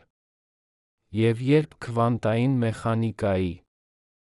հիմնադիրները ուսումնասիրում էին ատոմների տարօրինակ վարքագիծը, ոչ ոք չէր կանխատեսում համակարգիչները, լազերները, մրեսկաներները։ Միջաստղային օբյեկտների ուսումնասիրությունը կարող է թվալ որպես մաքուր ակադեմիական հետաքրքրություն, բայց դրանից մենք սովորում ենք, թե ինչպես է նյութը վարվում ծայրահեղ պայմաններում, մենք սովորում ենք, թե ինչպես են գիսաստղերը գոյատում միլիոնավոր տարիներ ճառագայթման ցրտի մեջ, մենք սովորում ենք, թե ինչպես են քիմիական տարրերը տարածվում տիեզերքում, այս ամբողջ գիտելիքը կարող է անսպասելիորեն կիրառական դառնալ, թերս մենք կսովորենք, թե ինչպես պաշտպանենք տիեզերանավները կոսմիկական ճառագայթումից, թերս կհասկանանք, թե ինչպես օգտագործենք միջաստղային ռեսուրսները, թերս կգտնենք նոր նյութեր, որոնք չգոյություն ունեն Երկրի վրա։ Բայց կա նա փիլիսոփայական արժեք, մենք արարածներ ենք, որոնք կարող են հարցնել, ինչու մենք ուզում ենք հասկանալ մեր տեղը տիեզերքում, այս հարցերի պատասխանները չեն կարող չափվել դոլարներով կամ տնտեսական օգուտով։ Դրանք հասցեագրում են մի ավելի խոր կարիք, հասկանալու, թե ինչ ենք մենք որտեղ ենք գտնվում, երբ մենք սովորում ենք, որ գիսաստղերը փոխանակվում են աստղային համակարգերի միջ, մենք սովորում ենք, որ մեր համակարգը մեկուսացված կղզի չէ։ Մենք մաս ենք ավելի մեծ գալակտիկական էկոհամակարգի, և սա փոխում է մեր հայեցակետը։ Պատկերացրեք, որ դուք ողջ կյանքը ապրել եք մի փոքր գյուղում, երբեք չեք լքել այն, դուք կարծում եք, որ ձեր գյուղը ամբողջ աշխարհն է, բայց մի օր մեկը բերում է նամակ հեռավոր երկրից, սա ձեզ ցույց է տալիս, որ ձեր գյուղից դուրս մի ողջ աշխարհ կա։ Սա փոխում է ամեն ինչ, դուք այլևս չեք կարող մտածել նույն ձով, միջաստղային գիսաստղերը այդ նամակներն են, դրանք մեզ ցույց են տալիս, որ մենք մաս ենք մի ավելի մեծ կոսմիկական հանրության, որտեղ նյութը, էներգիան, թերս նույնիսկ կյանքը մշտապես շարժման մեջ է։ Հիմա եկեք խորանանք մի անսպասելի միջոցավայրում, կան ֆիզիկոսներ, ովքեր կարծում են, որ միջաստղային ճանապարհորդությունները կարող են բացատրվել ոչ միայն դասական մեխանիկայով, այլ քվանտային ելույթներով, սա կարող է թվալ անհավանական, բայց լսեք ինձ։ Քվանտային մեխանիկան ցույց է տվել, որ մասնիկները կարող են գոյություն ունենալ միաժամանակ տարբեր տեղերում, մինչ դրանք չափվեն, սա կոչվում է քվանտային գերտիրք, եթե մի մակրոսկոպիկ օբյեկտ, ինչպիսին գիսաստղն է, կարող էր գտնվել քվանտային վիճակում, դա նշանակում էր, որ այն կարող էր գտնվել միաժամանակ տարբեր ուղեծրերում։ Իհարկե, սա կիրառելի չէ մակրոսկոպիկ օբյեկտների համար մեր ներկայիս ըմբռնման համաձայն, գիսաստղը չափազանց մեծ է քվանտային ազդեցությունների համար, բայց Ռոջեր Փենրոուզը, որը ստացել է Նոբելյան մրցանակ ֆիզիկայի բնագավառում 2020 տարում, ենթադրել է, որ քվանտային ելույթները կարող են դրսևորվել ավելի մեծ մասշտաբներում, քան մենք կարծում էինք։ Նրա աշխատանքը գիտակցության մասին ենթադրում է, որ մեր ուղեղների մեջ միկրոտուբուլները կարող են օգտագործել քվանտային ազդեցությունները։ Եթե դա ճիշտ է, ապա թերս քվանտային ելույթները ավելի տարածված են մակրոսկոպիկ աշխարհում, քան մենք մտածում ենք։ Բայց ինչու է սա կարևոր միջաստղային գիսաստղերի համար, որովհետև եթե քվանտային ազդեցությունները կարող են ազդել մակրոսկոպիկ օբյեկտների վրա, ապա թերս տեղեկատվությունը կարող է փոխանցվել ոչ դասական եղանակներով, քվանտային շեղումը ելույթը, որտեղ երկու մասնիկները կապված են կիսում են տեղեկատվություն անմիջապես անկախ հեռավորությունից, ցույց է տվել, որ տեղեկատվությունը կարող է տեղափոխվել ավելի արագ, քան լույսը։ Իհարկե, սա չի թույլ տալիս ուղարկել ազդանշաններ ավելի արագ, քան լույսը, բայց այն ցույց է տալիս, որ տիեզերքը ավելի փոխկապակցված է քվանտային մակարդակում, քան մենք տեսնում ենք դասական ֆիզիկայով։ Սա բերում է մեզ մի խորը հարցի, ինչ է, եթե միջաստղային օբյեկտները ոչ միայն տեղափոխում են նյութ, այլ տեղեկատվություն քվանտային մակարդակում, ինչ է, եթե յուրաքանչյուր ատոմ, որը մտնում է մեր համակարգ մի միջաստղային գիսաստղով, կրում է քվանտային վիճակներ, որոնք հիշում են իրենց ծագումը, սա կլինի տեղեկատվության մի ձև, որը մենք դեռ չենք սովորել կարդալ, բայց թերս մի օր մենք կկարողանանք, թերս մենք կսովորենք վերծանել այս քվանտային հիշողությունը ճշգրտորեն իմանալ, թե որտեղից է եկել յուրաքանչյուր ատոմ։ Իհարկե, սա խիստ մտածելակեր է մեծ մասի ֆիզիկոսներ չեն համաձայնվի դրա հետ, նրանք կասեն, որ քվանտային դեկոհերենտությունը, ելույթը, որտեղ քվանտային վիճակները կորցնում են իրենց քվանտային հատկությունները շրջակա միջավայրի հետ փոխազդելիս, անմիջապես կոչնչացնի ցանկացած քվանտային տեղեկատվություն միջաստղային ճանապարհորդության ընթացքում, միջաստղային տարածությունը չի դատարկ, այն պարունակում է փոշի, գազ, ճառագայթում, բոլոր այս գործոնները կառաջացնեն դեկոհերենտություն։ Բայց հակառակողները կարող են հիշեցնել, որ մենք դեռ շատ քիչ գիտենք քվանտային տեղեկատվության պահպանման մասին ծայրահեղ պայմաններում։ Անկախ նրանից, քվանտային տեղեկատվությունը պահպանվում է, թե ոչ, միջաստղային գիսաստղերի ուսումնասիրությունը բացում է նոր հեռանկարներ տիեզերքի հասկացողության համար, մենք սկսում ենք տեսնել, որ գալակտիկան մի դինամիկ, փոխկապակցված համակարգ է, աստղերը ծնվում են, ապրում են, մահանում են։ Երբ նրանք մահանում են հսկայական ցայտումներով, սուպերնովաներով, նրանք ցրում են իրենց նյութը միջաստղային տարածությունը, այդ նյութը հավաքվում է նոր աստղային համակարգերի ձևավորման համար, մի նույն ժամանակում։ Գիսաստղերը, աստերոիդները փոխանակվում են համակարգերի միջ, սա մի հսկայական քիմիական ֆիզիկական փոխանակման ցանց է։ Եվ մեր Երկիրը մաս է այս ցանցի, յուրաքանչյուր ատոմ ձեր մարմնում ծագել է մի աստղի ներսում, ածխածինը ձեր դնթում, կալցիումը ձեր ոսկորներում, երկաթը ձեր արյունում, բոլորը ձևորվել են աստղերի միջուկում միլիարդավոր տարիներ առաջ։ Երբ այդ աստղերը պայթեցին, այդ տարրերը ցրվեցին տիեզերքը, մի մասն անցավ սուպերնովայի տեղի կողքով հավաքվեց նոր գազային ամպի մեջ, այդ ամպից ձևորվեց մեր Ա մոլորակները, և մի մասը դարձավ մարդկային արարածների մի մասը։ Դուք բառացիորեն աստղային փոշի եք, բայց այժմ մենք իմանում ենք, որ մի մասը կարող էր նա ճանապարհորդել գիսաստղերով։ Պատկերացրեք սա, միլիարդավոր տարիներ առաջ մի աստղ պայթեց մի հեռավոր կողմում գալակտիկայի, նրա ատոմները ցրվեցին, մի մասն ընկավ մի գիսաստղի մեջ այդ տարածքում, այդ գիսաստղը գրավիտացիոն պարսատումից հետո սկսեց միջաստղային ճանապարհորդություն։ Հազարավոր տարիներ այն թափառեց դատարկությունում, այնուհետ այն մտավ մի նոր աստղային համակարգ, մեր համակարգը, այն չտապալեց Երկիրը, բայց անցավ բավականաչափ մոտ, որ գրավիտացիոն փոխազդեցությունը փոխեր նրա ուղեծիրը։ Մի քանի մասնիկներ բաժանվեցին գիսաստղից դանդաղ։ Ընկան դեպի Երկիրը, հազարավոր տարիներ անց նրանք հասան մթնոլորտ այրվեցին, բայց մի քանի ատոմներ գոյատեցին ընկան օվկիանոս, այնտեղ նրանք մաս դարձան օրգանական մոլեկուլների, և այժմ այդ ատոմներից մեկը գտնվում է ձեր մարմնում։ Սա կարող է թվալ անհավանական, բայց այն մաթեմատիկորեն հնարավոր է, մեր մարմինը պարունակում է մոտավորապես 7 օկտիլիոն ատոմ, 727 Երկրի վրա ապրել է մոտավորապես 100 միլիարդ մարդ ողջ պատմության ընթացքում։ Եթե մենք հաշվենք բոլոր այդ ատոմները համեմատենք դրանք Երկրի ամբողջական ատոմների թվի հետ, ստանում ենք զարմանալի արդյունք, վիճակագրորեն յուրաքանչյուր մարդ պարունակում է ատոմներ, որոնք մեկ անգամ եղել են մեկ այլ մարդու մարմնում։ Մենք բոլորս կիսում ենք նույն ատոմները, և որոշ այլ ատոմներից անպայման եկել են միջաստղային տարածությունից։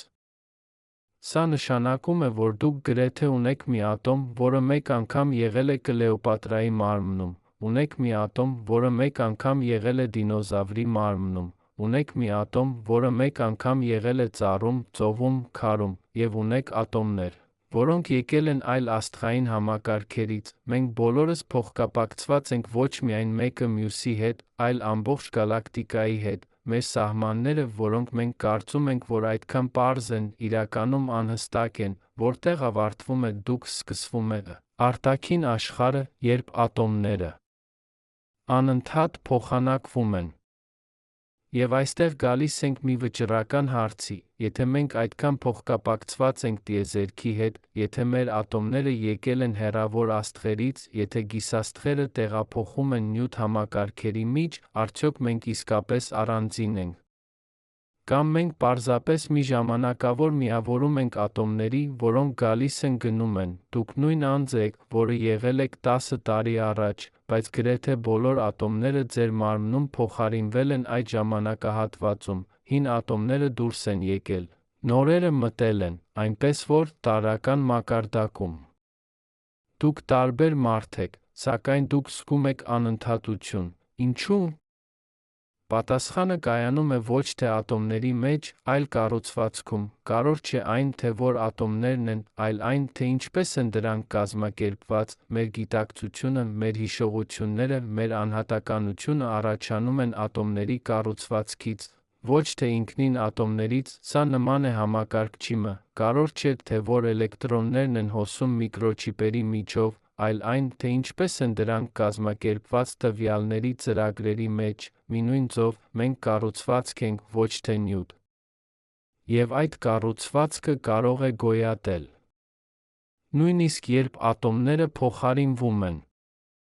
Բայց եթե մենք կառուցվածք ենք, ապա ինչ է պահում այդ կառուցվածքը, ինչու չի քայքայվում այն անմիջապես, պատասխանը՝ էներգիա, մեր մարմինը անընդհատ օգտագործում է էներգիա պահպանելու իր կառուցվածքը, մենք ուտում ենք սնունդ, շնչում ենք թթվածին, մեր բջիջները օգտագործում են այդ ռեսուրսները վերանորոգելու պահպանելու մարմինը, երբ մենք մեռնում ենք, էներգիայի այդ հոսքը դադարում է, և անմիջապես կառուցվածքը սկսում է քայքայվել, ատոմները ցրվում են, մեր մարմինը վերադառնում է բնությանը։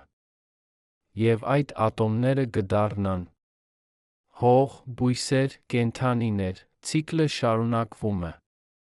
Այնպես որ մի իմաստով մենք երբեք չենք մեռնում, մեր ատոմները շարունակում են գոյություն ունենալ, նրանք պարզապես վերակազմավորվում են նոր կառուցվածքների մեջ, մի միլիարդ տարի հետո, երբ Արը դառնա կարմիր հսկա կուլ կտա Երկիրը, Ձեր ատոմներից մի քանիսը կվերածվեն պլազմայի կառաջացվեն դեպի միջաստղային տարածություն, թերս նրանք կմտնեն մի գիսաստղ, որը կսկսի նոր միջաստղային ճանապարհորդություն, և միլիոնավոր տարիներ հետո այդ գիսաստղը կմտնի մեկ այլ աստղային համակարգ։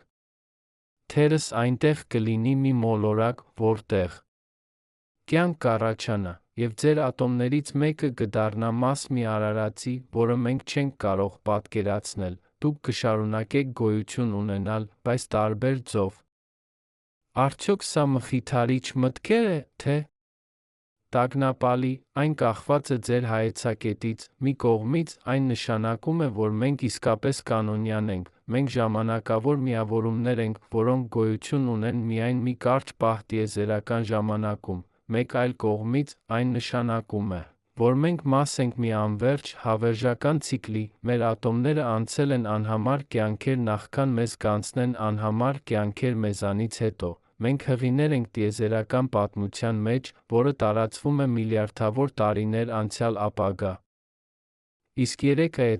հիմա հենց այդ ցիկլը մեզ հիշեցնում է, այս գիսաստղը, որը թափառել է միլիոնավոր տարիներ միջաստղային դատարկության մեջ, հիմա անցնում է մեր համակարգի կողքով, նրա ատոմները մեկ անգամ եղել են մի աստղի ներսում։ Այնուհետ այդ աստղը պայթեց կամ մեկ այլ պրոցես տեղի ունեցավ, այդ ատոմները հայտնվեցին գիսաստղում, հիմա նրանք ճանապարհորդում են, թերս մի օր նրանք կմտնեն մի մոլորակ, թերս այդ մոլորակում կլինի կյանք, և այդ ատոմները կդառնան մաս կենդանի արարածների։ Ցիկլը շարունակվում է անվերջ։ Դուք պատկերացնո՞ւմ եք, թե որքան հին են ձեր ատոմները, միջին հաշվով ածխածինի ատոմը ձեր մարմնում ծնվել է մի աստղի մեջ մոտավորապես 5 միլիարդ տարի առաջ, հիդրոգենի ատոմները ավելի հին են, մոտավորապես 13 միլիարդ 800 միլիոն տարի։ Այն ժամանակ, երբ տիեզերքը ինքը ծնվեց մեծ պայթյունից, այդ հիդրոգենի ատոմները տեսել են ամբողջ տիեզերական պատմությունը, նրանք ապրել են անհամար աստղերի մեջ, թափառել են անհամար գիսաստղերում, եղել են անհամար արարածների մաս։ Եվ հիմա նրանք ձեր մարմնում են, թույլ տալով ձեզ շնչել, մտածել, գոյություն ունենալ։ Արդյոք դուք զգում եք սա, այս կապը տիեզերական պատմության հետ, ամեն անգամ, երբ դուք շնչում եք, դուք ներքաշում եք ատոմներ, որոնք մեկ անգամ եղել են դինոզավրում, ծառում, հին քաղաքակրթության մեջ, ամեն անգամ, երբ դուք ուտում եք, դուք տեղափոխում եք ատոմներ, որոնք մեկ անգամ եղել են աստղերում, գիսաստղերում, մոլորակներում, մենք բոլորս կիսում ենք նույն նյութը, մենք բոլորս մաս ենք նույն տիեզերական գործընթացի, միակ տարբերությունը կարգը կազմակերպությունն են։ Հիմա պատկերացրեք ապագան, 2050-րդ տարում, երբ Վերա Ռուբին աստղադիտարանը ամբողջությամբ աշխատում է, գիտնականները կհայտնաբերեն տասնյակ միջաստղային օբյեկտներ ամեն տարի, մինչ 2100-րդ տարում։ Մենք կունենանք հազարավոր այս օբյեկտների կատալոգ, յուրաքանչյուր օբյեկտ կտա մեզ նոր տեղեկատվություն այլ աստղային համակարգերի մասին, մենք կիմանանք, թե որոնք են ամենատարածված քիմիական տարրերը տարբեր աստղերի շուրջ, մենք կիմանանք, թե որ տեսակի գիսաստղերն են ամենից հաճախ փախչում իրենց համակարգերից, մենք կսկսենք տեսնել օրինաչափություններ, կապեր, որոնք հիմա անտեսանելի են։ Եվ թերս, միայն թերս, մենք կհայտնաբերենք մի բան անսպասելի, մի օբյեկտ, որը չափազանց անսովոր է բացատրելու համար բնական գործընթացներով, մի օբյեկտ, որը ցույց է տալիս կանոնավորություն կամ կառուցվածք, որը կարող է ցույց տալ արհեստական ծագում։ Սա կլինի ամենամեծ հայտնագործությունը մարդկության պատմության մեջ, և այն կփոխի ամեն ինչ, մենք այլս միայնակ չենք զգա տիեզերքում, մենք կգիտենք, որ ուրիշներ էլ կան, որ ինտելեկտը ոչ թե հազվագյուտ պատահականություն է, այլ տիեզերական նորմ։ Բայց նույնիսկ եթե մենք երբեք չգտնենք արհեստական օբյեկտ, միջաստղային գիսաստղերի ուսումնասիրությունը կշարունակի տալ անգնահատելի տեղեկատվություն, յուրաքանչյուր գիսաստղ պատմում է պատմություն, պատմություն այն աստղի մասին, որտեղ այն ծնվել է։ Պատմություն միլիոնավոր տարիների միջաստղային թափառանքի մասին, պատմություն տիեզերքի դինամիկայի, քիմիայի, ֆիզիկայի մասին, մենք տեսնում ենք փոքր պատուհան այլ աշխարհների մեջ, և յուրաքանչյուր նոր պատուհան ընդլայնում է մեր հասկացողությունը։ Բայց կան գործնական դիմումներ, երբ մենք սովորում ենք, թե ինչպես են գիսաստղերը գոյատում միջաստղային ճանապարհորդության ընթացքում, մենք սովորում ենք արժեքավոր դասեր մեր սեփական տիեզերական ճանապարհորդությունների համար, ինչպես պաշտպանել տիեզերանավը կոսմիկական ճառագայթումից, ինչպես պահել նյութերը ծայրահեղ ցրտում վակուումում, ինչպես ստեղծել համակարգեր, որոնք կարող են աշխատել տասնամյակներ կամ նույնիսկ դարեր առանց սպասարկման։ Բնությունը արդեն իսկ լուծել է այս խնդիրները, միջաստղային գիսաստղերը գոյատում են միլիոնավոր տարիներ առանց ցանկացած սպասարկման, մենք պետք է սովորենք նրանց գաղտնիքները։ Եվ կա մեկ այլ, ավելի հեռանկարային հնարավորություն, ինչը, եթե մենք մի օր կարողանանք ստեղծել մեր իսկ միջաստղային օբյեկտները, ոչ մեծ տիեզերանավեր անձնակազմով, այլ փոքր ինքնավար զոնդներ, որոնք կարող են ճանապարհորդել աստղերից աստղ։ Մենք կարող ենք ուղարկել հազարավոր այս զոնդներ տարբեր ուղղություններով, դրանք կանցնեին այլ աստղային համակարգերի միջով, հավաքեին տվյալներ, ուղարկեին ազդանշաններ հետ, սա կլիներ մեր միջոցը հետազոտելու գալակտիկան առանց իրականում լքելու մեր համակարգը։ Բայց սա պահանջում է տեխնոլոգիաներ, որոնք մենք դեռ չունենք, մենք պետք է կարողանանք ստեղծել արհեստական ինտելեկտ, որը բավականաչափ խելացի է ինքնուրույն որոշումներ կայացնելու համար, մենք պետք է կարողանանք ստեղծել շարժիչներ, որոնք կարող են հասնել որոշակի տոկոս լույսի արագության, մենք պետք է կարողանանք ստեղծել հաղորդակցական համակարգեր, որոնք կարող են ուղարկել ազդանշաններ տասնյակ լուսատարիների հեռավորություններ, այս բոլորը հսկայական մարտահրավերներ են։ Բայց դրանք ոչ թե անհնարին են, դրանք պարզապես պահանջում են ժամանակ, ռեսուրսներ, նվիրվածություն։ Եվ թերս ամենահետաքրքիրը, այս զոնդները կարող են կրել ավելին, քան պարզապես գիտական սարքավորումներ, նրանք կարող են կրել մարդկության հիշողությունը, ներմուծվածը մեր արվեստը, մեր երաժշտությունը, մեր գրականությունը, մեր գիտությունը, ամեն ինչ, ինչ մենք երբևէ ստեղծել ենք, կարող է կոդավորվել ուղարկվել դեպի աստղերը, եթե մարդկությունը մի օր անհետանա, այս զոնդները կշարունակեն թափառել գալակտիկայում, կրելով վկայություն մեր գոյության մասին։ Մենք կդառնանք միջաստղային պատգամավորներ մեր իսկ ծագման պատմության։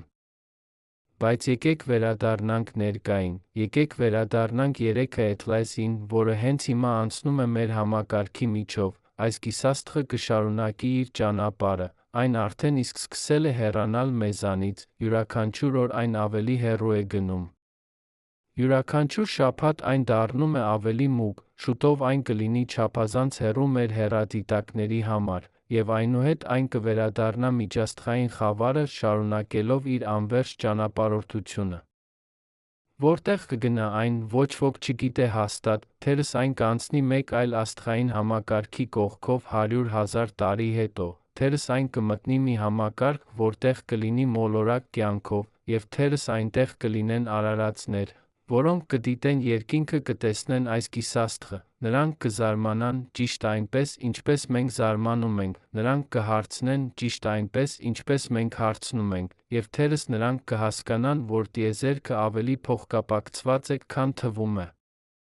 Կամ թերս 3 Էթլասը երբեք չի մտնի մեկ այլ համակարգ, թերս այն կթափառի միջաստղային դատարկության միջով միլիարդավոր տարիներ, դանդաղ քայքայվելով կոսմիկական ճառագայթումից, մի օր այն կլինի ավելի քան պարզապես փոշու հավաքածու, ցրված տասնյակ լուսատարիների տարածքում, բայց նույնիսկ այն ժամանակ այդ ատոմները կշարունակեն գոյություն ունենալ, նրանք կդառնան մաս միջաստղային գազի փոշու, եւ թերս միլիարդավոր տարիներ հետո այդ գազը կհավաքվի, կձավորի նոր աստղ, նոր մոլորակներ, նոր կյանք, ցիկլը կշարունակվի անվերջ։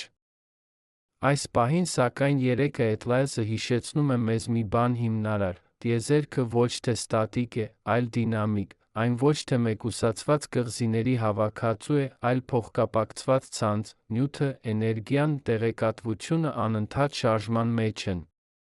Աստղերը ծնվում են, մահանում են, գիսաստղերը ճանապարհորդում են, գալակտիկաները բախվում են, միաձուլվում են, ամեն ինչ փոխվում է, ամեն ինչ երթևեկում է, եւ մենք մաս ենք այդ հոսքի։ Դուք հիմա կարող եք մտածել, լավ, բայց ինչ նշանակություն ունի սա ինձ համար։ Ես պարզապես փորձում եմ ապրել իմ կյանքը, աշխատել, խնամել ընտանիքս։ Ինչու պետք է ինձ հուզի մի հեռավոր գիսաստղի մասին։ Սա իրավացի հարց է, եւ պատասխանը ոչ թե պարզ է։ Բայց եկեք փորձենք։ Երբ մենք սովորում ենք մեր տեղը տիեզերքում, մենք փոխում ենք մեր հայեցակետը, մենք սկսում ենք տեսնել մեր առօրյա խնդիրները այլ լույսի տակ, այն, ինչը թվում էր հսկայական անլուծելի, սկսում է թվալ ավելի կառավարելի, երբ դուք գիտակցում եք, որ ձեր մարմնի ատոմները եկել են աստղերից, երբ դուք հասկանում եք, որ մենք բոլորս կիսում ենք նույն տիեզերական ծագումը, դժվար է մնալ անտարբեր այլոց նկատմամբ։ Մենք բոլորս փոխկապակցված ենք ավելի խորը մակարդակում, քան մենք սովորաբար գիտակցում ենք։ Եվ կա մեկ այլ հետանգ, երբ մենք հասկանում ենք, թե որքան հազվադեպ թանկագին է կյանքը, մենք սկսում ենք գնահատել այն ավելի շատ, տիեզերքը հիմնականում դատարկ է, բազմաթիվ աստղեր, բայց նրանց միջ անհամար տարածություն։ Եվ մենք դեռ չենք գտել կյանք մեր երկրից դուրս, թերս կյանքը իսկապես հազվագյուտ է, թերս մենք ընտրյալներ ենք, մենք, որ կարողանում ենք մտածել, զգալ, ստեղծել, սա պարտավորություն է, ոչ միայն արտոնություն։ Մեր մոլորակը միակ տունն է, որը մենք ունենք, մենք չենք կարող փախչել մեկ այլ աստղային համակարգ, նույնիսկ ամենամոտ աստղը, Պրոքսիմա Կենտավրին, գտնվում է ավելի քան 4 լուսատարվա հեռավորության վրա, մեր ամենարագ տիեզերանավը Voyager 1-ը պետք է ուղղորի 70,000 տարի այդ հեռավորությունը հաղթահարելու համար, մենք արդյունավետ ամրացած ենք այս փոքր կապույտ մարգարտին, եւ եթե մենք ոչնչացնենք այն, մենք ոչնչացնենք մեզ։ Բայց մինույն ժամանակ, միջաստղային օբյեկտները տալիս են մեզ հույս, նրանք ցույց են տալիս, որ միջաստղային ճանապարհորդությունները հնարավոր են, նա եթե դրանք դանդաղ են, նա եթե դրանք պահանջում են միլիոնավոր տարիներ, դրանք տեղի են ունենում։ Նյութը տեղափոխվում է աստղերից աստղ, եւ եթե նյութը կարող է, ապա թերս տեղեկատվությունս կարող է, թերս մենք կարող ենք ուղարկել մեր գիտելիքը, մեր մշակույթը, մեր էությունը դեպի աստղերը, ոչ մարմնական, այլ որպես տվյալներ, որպես ազդանշաններ, որպես փոքր զոնդներ, որոնք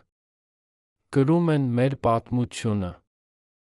Սա կլինի մեր ճանապարհը դեպի տեսակի անմահություն, նույնիսկ եթե մարդկությունը մի օր անհետանա, մեր հետքերը կշարունակեն ճանապարհորդել գալակտիկայում, հազարավոր կամ միլիոնավոր տարիներ հետո։ Մի ուրիշ քաղաքակրթություն կարող է գտնել մեր հաղորդագրությունները, նրանք կիմանան, որ մենք գոյություն ունեցանք, նրանք կիմանան, որ մենք փորձեցինք հասկանալ տիեզերքը, եւ թերս նրանք կզգան կապ մեզ հետ, ինչպես մենք զգում ենք կապ 3 Atlas-ի հետ, այս հեռավոր այցելուի հետ, որը եկել է մի անծանոթ աստղային համակարգից։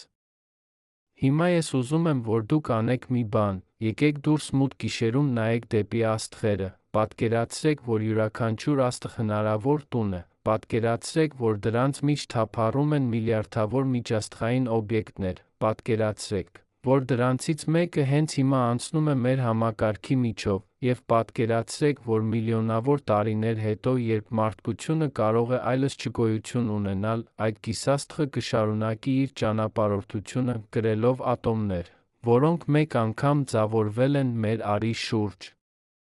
Սա մեզ ցույց է տալիս մեր տեղը, մենք փոքր ենք, այո, մենք ժամանակավոր ենք, այո, բայց մենք նա մաս ենք մի բանի անվերջ մեծի, մենք մաս ենք տիեզերական պատմության, որը սկսվել է 13 միլիարդ 800 միլիոն տարի առաջ կշարունակվի անհատկանելի ապագա, մենք մաս ենք մի գործընթացի, որտեղ ատոմները անընդհատ վերակազմավորվում են, ստեղծելով աստղեր, մոլորակներ, կյանք, գիտակցություն, եւ թերս, միայն թերս։ Մենք մաս ենք մի նպատակի, որը մենք դեռ չենք հասկացել։ Որովհետև միայնակ մտածեք այս մասին, տիեզերքը անգիտակից էր իր իսկ գոյության մասին մինչ որոշ պահ, միլիարդավոր տարիներ աստղերը ծնվում էին, մահանում էին, գալակտիկաները կազմավորվում էին, բախվում էին, բայց ոչ ոք չէր դիտում, ոչ ոք չէր հասկանում։ Բայց այնուհետ մի փոքր մոլորակի վրա մի միջին աստղի շուրջ երան եկավ կյանքը, եւ այդ կյանքից ծագեց գիտակցությունը, եւ այդ գիտակցությունը սկսեց հարցնել հարցեր, եւ այժմ առաջին անգամ տիեզերական պատմության մեջ տիեզերքը գիտակցում է ինքը իրեն։ Մենք այդ գիտակցությունն ենք, մենք տիեզերքի աչքերն ենք, երբ մենք դիտում ենք աստղերը, տիեզերքը դիտում է ինքը իրեն, երբ մենք հարցնում ենք հարցեր այն մասին, թե որտեղից եկանք մենք, տիեզերքը հարցնում է հարցեր իր իսկ ծագման մասին։ Մենք տիեզերքի միջոցն ենք ինքնագիտակցության համար, և դա անհավանալի պատասխանատվություն է։ Բայց դա նա անհավատալի արտոնություն է։ Մենք ապրում ենք այնպիսի ժամանակում, երբ մենք սկսում ենք հասկանալ մեր տեղը, մենք ենք առաջին սերունդները, որոնք գիտեն, որ տիեզերքը 13 միլիարդ 800 միլիոն տարվա է, մենք ենք առաջին սերունդները, որոնք գիտեն, որ մենք ապրում ենք մի գալակտիկայում, որը պարունակում է մոտավորապես 2 տրիլիոն այլ գալակտիկաներ, մենք ենք առաջին սերունդները, որոնք հայտնաբերել են միջաստղային օբյեկտներ, յուրաքանչյուր այս հայտնագործություն փոխում է մեզ։ Յուրաքանչյուր հայտնագործություն ընդլայնում է մեր հորիզոնները։ Եվ երեքը Էթլայսը միայն սկիզբն է։ Հաջորդ տասնամյակներում մենք կհայտնաբերենք հարյուրավոր, թերս հազարավոր միջաստղային օբյեկտներ, յուրաքանչյուրը կլինի մի նոր հաղորդագրություն այլ աշխարհներից, յուրաքանչյուրը կփոխի մեր հասկացողությունը տիեզերքի մասին։ Եվ թերս մի օր մենք կգտնենք մի բան, որը կհաստատի, որ մենք միայնակ չենք, թերս մենք կգտնենք ապացույց, որ կյանքը, ինտելեկտը, գիտակցությունը ոչ թե հազվագյուտ բացառություն են, այլ տիեզերական նորմ։ Բայց նույնիսկ եթե մենք երբեք չգտնենք այլմոլորակային կյանք, նույնիսկ եթե մենք միայնակ ենք այս անվերջ տիեզերքում, դա դեռ կարևոր է, որովհետև սա նշանակում է, որ մենք ունենք այնքան ավելի մեծ պատասխանատվություն, եթե մենք միակ գիտակցությունն ենք, ապա մենք միակ միջոցն ենք, որով տիեզերքը կարող է հասկանալ ինքը իրեն, եթե մենք կորչենք, տիեզերքը կորցնում է իր ինքնագիտակցությունը, լույսերը կմարվեն, և միլիարդավոր տարիներ կանցնեն, մինչ թերս մեկ այլ քաղաքակրթություն կկազմավորվի, կսկսի կրկին հարցնել այդ հարցերը։ Ուստի մենք ունենք պարտավորություն, ոչ միայն ինքներս մեզ նկատմամբ, ոչ միայն մեր երեխաների նկատմամբ, այլ տիեզերքի նկատմամբ, մենք պետք է գոյատենք, մենք պետք է աճենք, մենք պետք է սովորենք, մենք պետք է հասկանանք։ Եվ թերս մի օր մենք պետք է տարածվենք դեպի աստղերը, ճիշտ այնպես, ինչպես միջաստղային գիսաստղերը տարածվել են դեպի մենք։ Կարող ենք մենք անել սա, կարող է մարդկությունը գոյատել բավականաչափ երկար, որպեսզի դառնա միջաստղային տեսակ, պատասխանը կախված է մեզանից, կախված է այն ընտրություններից, որոնք մենք անում ենք հիմա, կախված է այն արժեքներից, որոնք մենք ընդունում ենք, եթե մենք ընտրում ենք կարճաժամկետ շահը երկարաժամկետ գոյատման նկատմամբ, եթե մենք ընտրում ենք բաժանումը համագործակցության նկատմամբ, եթե մենք ընտրում ենք անգիտությունը գիտելիքի նկատմամբ, ապա մենք կապրենք, միայն մի կարճ պահ կանհետանանք։ Բայց եթե մենք ընտրում ենք իմաստությունը, եթե մենք ընտրում ենք համագործակցությունը, եթե մենք ընտրում ենք հեռատեսությունը, ապա մենք ունենք հնարավորություն դառնալ մի բան իսկապես մեծ, մենք կարող ենք դառնալ քաղաքակրթություն, որը տարածվում է աստղերի միջ, մենք կարող ենք դառնալ պահապանները գիտելիքի, ստեղծողները գեղեցկության, հետազոտողները անծանոթի, մենք կարող ենք դառնալ այն, ինչ տիեզերքը միշտ ուզել է դառնալ, գիտակից ինքը իրեն։ Եվ այսօր, երբ երեքը Էթլայսը անցնում է մեր համակարգի միջով, մենք ունենք մի փոքր հիշեցում այս ուղղությանը դեպի, այս գիսաստղը, որը եկել է հեռուներից, ցույց է տալիս, որ միջաստղային ճանապարհորդությունները իրական են, որ տիեզերքը փոխկապակցված է, որ մենք մաս ենք մի ավելի մեծ պատմության, և որ մեր գործողությունները այսօր ազդեցություն կունենան միլիոնավոր տարիներ ապագա։ Ինչպես կյանքը կտարածվի տիեզերքում, արդյոք մենք կլինենք այն տեսակը, որը կտեղափոխի այն դեպի աստղերը, թե մենք կլինենք պարզապես մեկ այլ քայլ մի անցումայինց, որը պատրաստում է ճանապարհը ավելի ընդունակ արարածների համար, կամ թերս մենք կլինենք վերջինները, միակ գիտակցությունը, որը երբևէ առաջացել է այս անկյունում գալակտիկայի, երբ մենք կանհետանանք, լույսերը կմարվեն միլիարդավոր տարիների համար։ Մենք չգիտենք պատասխանները, բայց դա ճիշտ այն բանն է, ինչը կյանքը հետաքրքիր դարձնում է, մենք ապրում ենք մի պահի մեջ անհայտության, հարցերի, հնարավորությունների, յուրաքանչյուր օր նոր հայտնագործություններ են։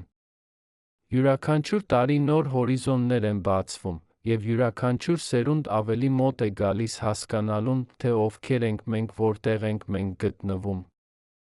Այսպիսով, երբ դուք լսում եք երեքը Էթլայսի մասին, երբ դուք լսում եք միջաստղային օբյեկտների մասին, մի մտածեք նրանց մասին պարզապես որպես սառեցված ժայռեր, որոնք անցնում են տիեզերքի միջով, մտածեք նրանց մասին որպես հաղորդագրություններ։ Հաղորդագրություններ այլ աշխարհներից, որոնք ցույց են տալիս մեզ, որ տիեզերքը կենդանի է, դինամիկ է, փոխկապակցված է։ Մտածեք նրանց մասին որպես հիշեցումներ, որ մենք մաս ենք մի բանի անսահման մեծի, և մտածեք նրանց մասին որպես ոգեշնչում, շարունակելու հարցնել, հետազոտել, սովորել։ Որովհետև վերջում դա այն է, ինչը մեզ մարդ է դարձնում, ոչ մեր մարմինները, ոչ մեր ատոմները, այլ մեր հարցերը, մեր ցանկությունը հասկանալու, մեր ձգտումը իմաստի, և այնքան ժամանակ, որքան մենք շարունակում ենք հարցնել, այնքան ժամանակ, որքան մենք շարունակում ենք որոնել պատասխաններ, մենք կապրենք, ոչ միայն որպես կենսաբանական օրգանիզմներ, այլ որպես մի գաղափար, որպես մի գիտակցություն, որպես մի լույս խավարի մեջ։ Եվ թերս մի օր, միլիոնավոր տարիներ ապագա, մեկ այլ քաղաքակրթություն կհայտնաբերի մեր հետքերը, թերս նրանք կգտնեն մեր ուղարկած զոնդը, կամ մեր փոխանցած ազդանշանը, կամ պարզապես մեր թողած ատոմները, և նրանք կհասկանան, որ մի անգամ այս փոքր մոլորակի վրա կար մի տեսակ, որը նայում էր դեպի աստղերը, երազում էր, տեսակ, որը հայտնաբերեց միջաստղային գիսաստղ, զարմացավ, տեսակ, որը փորձեց հասկանալ իր տեղը անսահման տիեզերքում։ Եվ թերս նրանք կնայեն իրենց իսկ աստղերը կերազեն նույն երազանքները, և այդպես ցիկլը կշարունակվի գիտակցությունից գիտակցության, աստղից աստղ, անվերջ։ Բայց եկեք վերադառնանք ավելի մանրամասն քննարկենք այն, ինչ մենք արդեն իսկ իմանում ենք միջաստղային օբյեկտների մասին։ Օումուամուան, առաջին հաստատված միջաստղային այցելուն, մնում է ամենաիմաստազուրկ վիճահարույց օբյեկտը, որը մենք երբևէ ուսումնասիրել ենք։ Երբ Pan-STARRS հեռադիտակը առաջին անգամ հայտնաբերեց այն 1997 տարվա հոկտեմբերի 19-ին, աստղագետները մտածեցին, որ դա պարզապես մի ուրիշ աստերոիդ է, բայց երբ նրանք հաշվեցին նրա ուղեծիրը, նրանք իմացան, որ ինչ-որ բան այլ է։ Այս օբյեկտը շարժվում էր չափազանց արագ, որպեսզի լիներ Արի ձգողականությանը կապված։ Օումուամուայի ամենատարօրինակ հատկանիշը նրա ձն էր։ Սպեկտրային վերլուծությունները լուսային կորի չափումները ցույց տվեցին, որ օբյեկտը ձգված էր, նրա երկարությունը մոտավորապես 10 անգամ ավելի էր, քան լայնությունը։ Պատկերացրեք սիգար կամ մեծ փայտ։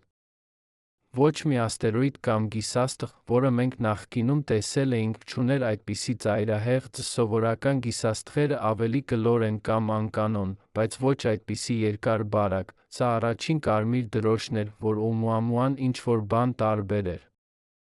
Երկրորդ խնդիրը եկավ, երբ գիտնականները սկսեցին չափել նրա արագության փոփոխությունները, երբ օբյեկտը հեռանում էր Արից, այն դանդաղում էր, ինչպես ակնկալվում էր, բայց այնուհետ մի բան անսպասելի տեղի ունեցավ, այն սկսեց արագանալ շատ փոքր ինչ, բայց չափելի կերպով, սա անհավանալի էր, եթե օբյեկտը պարզապես մի ժայռ էր, այն չէր կարող արագանալ իր հաշվին, բայց եթե դա գիսաստղ էր, ապա գոլորշացող սառույցը կարող էր ստեղծել ռեակտիվ ուժ, որը հրում էր օբյեկտը, սա կոչվում է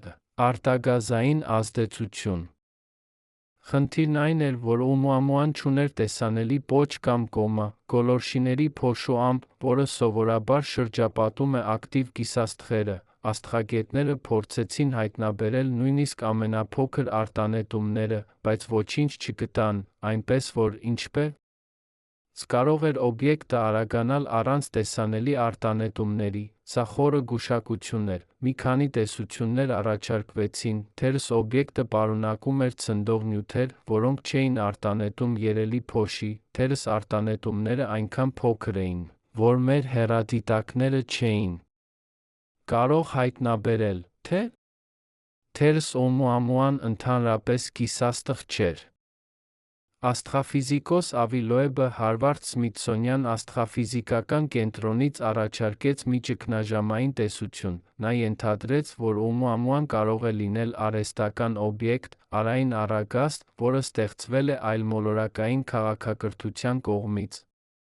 Արային առագաստը շատ բարակ, թեթ կառուցվածք է, որը օգտագործում է արային ճառագայթման ճնշումը շարժման համար, ինչպես նավի առագաստը օգտագործում է քամին, արային առագաստը օգտագործում է լույսը։ Եթե Օումուամուան մի բարակ առագաստ էր, սա կբացատրեր նրա ձգված ձ.ն.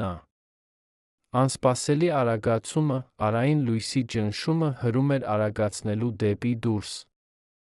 Լոեբը նույնիսկ հրապարակեց գիտական հոդված գիրք այս տեսության մասին։ Նա պնդում էր, որ գիտնականները չպետք է ավտոմատ մերժեն այլմոլորակային տեխնոլոգիայի հիպոթեզը։ Նա ասում էր, որ եթե մենք տեսնում ենք մի բան, որը ոչ մի բնական գործընթաց չի կարող բացատրել, ապա մենք պետք է լինենք բաց արհեստական ծագման հնարավորությանը, բայց մեծ մասի աստղագետները չեն համաձայնվում։ Նրանք պնդում են, որ կան բավականաչափ բնական բացատրություններ, որ պետք չէ դիմել այլմոլորակային ենթադրություններին, եթե ավելի պարզ բացատրություններ հասանելի են։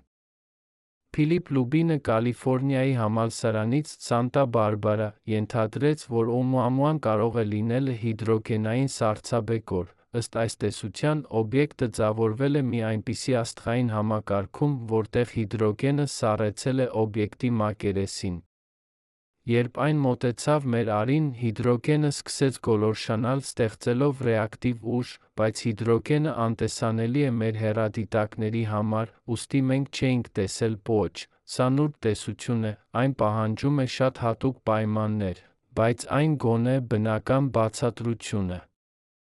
Ճշմարտությունն այն է, որ մենք երբեք չենք իմանա վստահաբար, թե ինչ էր Օումուամուան, այն արդեն իսկ շատ հեռու է, շարժվում դեպի միջաստղային տարածություն մոտավորապես 26 կմ/վ. 1998 տարում այն անցավ Յուպիտերի ուղեծիրը, 2011 տարում այն անցավ Սատուրնի ուղեծիրը, հիմա այն ճանապարհորդում է դեպի այլ աստղային համակարգեր, երբեք չենք կարողանա ուղարկել տիեզերանավ հասնելու նրան։ Մեր միակ հույսը հաջորդ միջաստղային այցելուն է։ Եվ հենց այդ հաջորդ այցելուն եկավ 2 տարի անց։ Երկուայ Բորիսովը հայտնաբերվեց ռուս աստղագետ Գեննադի Բորիսովի կողմից 2019 երկրորդ տարվա օգոստոսի 30-ին։ Բորիսովը օգտագործում էր իր սեփական կառուցած հեռադիտակը Մարգո աստղադիտարանում Ղրիմում։ Նա հետում էր երկնքին գիսաստղերի աստերոիդների որոնման նպատակով, երբ նկատեց մի անսովոր օբյեկտ, առաջին դիտարկումներից հետո նա իմացավ, որ սա ինչ-որ բան այլ է։ Օբյեկտի հետագիծը ցույց էր տալիս, որ այն չի պատկանում մեր արեգակնային համակարգին։ Բորիսովը անմիջապես զեկուցեց իր հայտնագործությունը փոքր մոլորակների կենտրոն, որը կոորդինացնում է աստերոիդների գիսաստղերի դիտարկումները։ Մի քանի օրվա ընթացքում աստղադիտարաններ ողջ աշխարհում հաստատեցին հայտնագործությունը, և հաշվարկները ցույց տվեցին, որ սա իրոք միջաստղային օբյեկտ էր, բայց Բորիսովը շատ տարբեր էր Օումուամուայից։ Առաջին հերթին, այն հստակ գիսաստղ էր, այն ուներ պայծառ պոչ կոմա, այն ցույց էր տալիս բոլոր նշանները ակտիվ գիսաստղի։ Սա աննախադեպ հնարավորություն էր։ Առաջին անգամ գիտնականները կարող էին ուսումնասիրել միջաստղային գիսաստղ մանրամասնությամբ։ Նրանք ուներ ամիսներ դիտարկումների համար, քանի որ Բորիսովը անցնում էր ներքին արեգակնային համակարգի միջով։ Հաբլ տիեզերական հեռադիտակը միացավ դիտարկումներին։ Շատ մեծ հեռադիտակ Չիլիում, Ջեմինի հեռադիտակները Հավայում, Չիլիում, ամենուր գիտնականները ուղղեցին իրենց սարքավորումները դեպի այս տարօրինակ այցելուին։ Սպեկտրային վերլուծությունները ցույց տվեցին, որ Բորիսովը պարունակում է ջուր, կարբոնի մոնոքսիդ, կարբոնի երկօքսիդ։ Սրանք սովորական բաղադրիչներ են մեր համակարգի գիսաստղերի համար, բայց հարաբերակցությունները տարբեր էին։ Բորիսովը ուներ մոտավորապես 3 անգամ ավելի շատ կարբոնի մոնոքսիդ, քան տիպիկ գիսաստղերը մեր համակարգից։ Սա ցույց էր տալիս, որ այն ձևավորվել է ավելի սառը միջավայրում։ Գիտնականները հաշվեցին, որ Բորիսովը հավանաբար ձևավորվել է մի աստղային համակարգում, որտեղ աստղը ավելի սառը է, քան մեր Ա.Ր.ը կամ որտեղ գիսաստղերը ձավորվում են ավելի հեռու իրենց աստղից։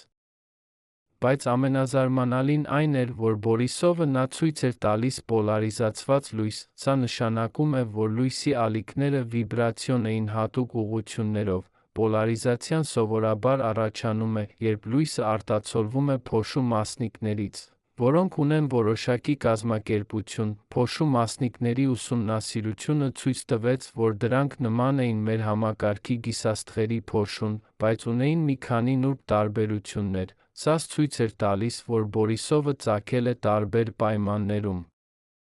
Աստղաֆիզիկոս Ջենի Բերգները Բոստոնի համալսարանից ուսումնասիրեց Բորիսովի փոշու արտանետումները։ Նա հայտնաբերեց, որ գիսաստղը կորցնում էր մոտավորապես 20 կիլոգրամ նյութ ամեն վայրկյան։ Սա համեմատելի էր մեր համակարգի գիսաստղերի արտանետումների հետ։ Բայց Բերգը նա հայտնաբերեց, որ փոշու մասնիկները ավելի փոքր էին, քան սպասվում էր։ Սա կարող էր նշանակել, որ Բորիսովի միջուկը բաղկացած էր ավելի նուրբ նյութերից, որոնք ավելի հեշտությամբ քայքայվում են։ Մարկո Միչելին Եվրոպական արային աստղադիտարանից ուսումնասիրեց Բորիսովի ցիանային արտանետումները։ Ցիանը բաղադրություն է ածխածնի ազոտի, այն հաճախ գտնվում է գիսաստղերում, կարող է ցույց տալ օրգանական մոլեկուլների առկայությունը։ Միչելի թիմը հայտնաբերեց, որ Բորիսովն արտանետում էր ցիան մոտավորապես նույն տեմպերով, ինչպես մեր համակարգի գիսաստղերը։ Սա էր մեկ այլ ապացույց, որ միջաստղային գիսաստղերը ոչ այնքան տարբեր են, որքան մենք կարծում էինք։ Բայց թերս ամենահետաքրքիր հայտնագործությունը եկավ Ալբերտո Ֆարսիից նրա թիմից։ Նրանք ուսումնասիրեցին Բորիսովի միջուկի կառուցվածքը, օգտագործելով Հաբլի այլ հեռադիտակների նկարները։ Նրանք հայտնաբերեցին, որ միջուկը մոտավորապես 1 կիլոմետր տրամագիծ ուներ, հավանաբար բաղկացած էր շատ փխրուն նյութերից։ Սա նշանակում էր, որ Բորիսովը կարող էր հեշտությամբ քայքայվել, եթե այն բախվեր մի մոլորակի կամ անցներ շատ մոտ մի աստղից։ Իսկ այստեղ մենք գալիս ենք մի կարևոր կետի։ Բորիսովի Օումուամուայի ուսումնասիրությունը ցույց է տվել, որ միջաստղային օբյեկտները շատ տարբեր կարող են լինել։ Օումուամուան էր տարօրինակ, երկարավուն, պասիվ, Բորիսովը էր ավելի սովորական, ակտիվ գիսաստղ։ Երեքը Էթլայեսը թերս կլինի դարձյալ այլ, յուրաքանչյուր միջաստղային օբյեկտ ունի իր պատմությունը, իր յուրահատկությունները, եւ յուրաքանչյուրը մեզ սովորեցնում է մի բան նոր այլ աստղային համակարգերի մասին։ Արդյոք դուք մտածում եք, թե քանի միջաստղային օբյեկտներ անցել են մեր համակարգի միջով, նախքան մենք ունենալու տեխնոլոգիան հայտնաբերելու դրանք, քանի գիսաստղեր, քանի աստերոիդներ անցել են անտեսանելի, անհայտ։ Գիտնականները գնահատում են, որ մեր համակարգի միջով ամեն տարի անցնում են մոտավորապես 7 միջաստղային օբյեկտ, որոնք ավելի մեծ են, քան 10 մետր։ Բայց մեծ մասը չափազանց փոքր են կամ չափազանց մուգ հայտնաբերելու համար։ Մենք տեսնում ենք միայն ամենամեծերը, ամենապայծառները։ Եվ հիմա մտածեք դինոզավրերի ժամանակների մասին, 65 միլիոն տարի առաջ, երբ դինոզավրերը դեռ գոյություն ունեին, քանի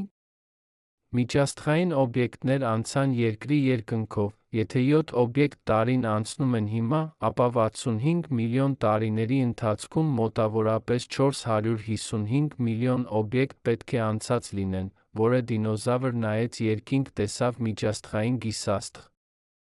Իհարկե, դինոզավրերն իմաստ չունեին, թե ինչ էին տեսնում, բայց օբյեկտը այնուամենայնիվ այնտեղ էր, լուռ անցնելով անտիտանական տիրապետության վկաների աչքերի առջ։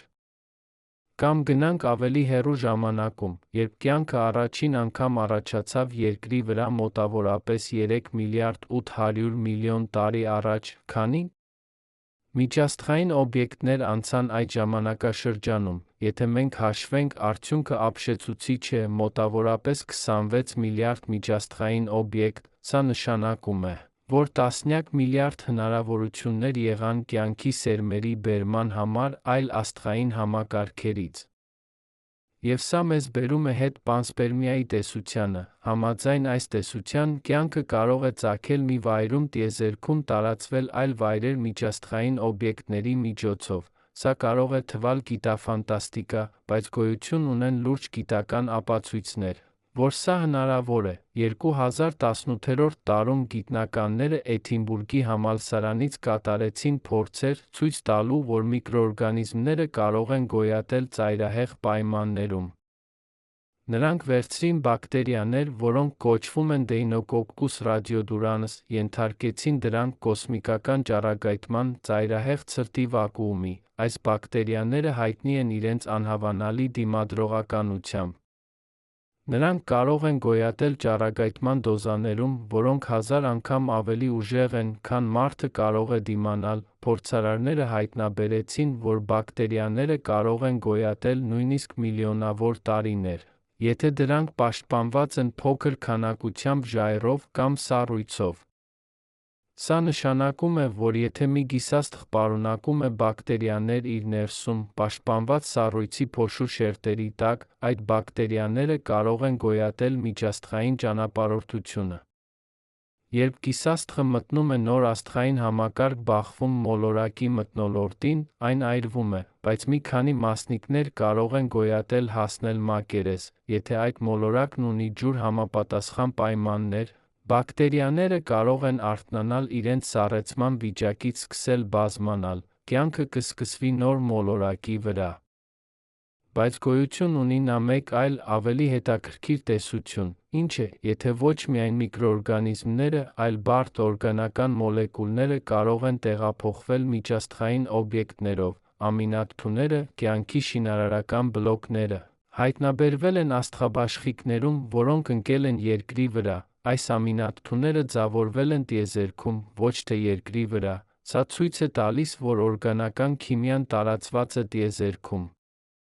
Պենսիլվանիայի պետական համալսարանի աստրոբիոլոգ Քրիստոֆեր Հաուսը ուսումնասիրել է, թե ինչպես օրգանական մոլեկուլները կարող են ձավորվել միջաստղային տարածությունում։ Նա հայտնաբերել է, որ միջաստղային փոշու մասնիկների վրա կարող են ձավորվել բարդ մոլեկուլներ պարզապես տիեզերական ճառագայթման քիմիական ռեակցիաների միջոցով։ Սա նշանակում է, որ միջաստղային օբյեկտները կարող են լինել քիմիական լաբորատորիաներ, որտեղ օրգանական մոլեկուլները ստեղծվում հավաքվում են միլիոնավոր տարիների ընթացքում։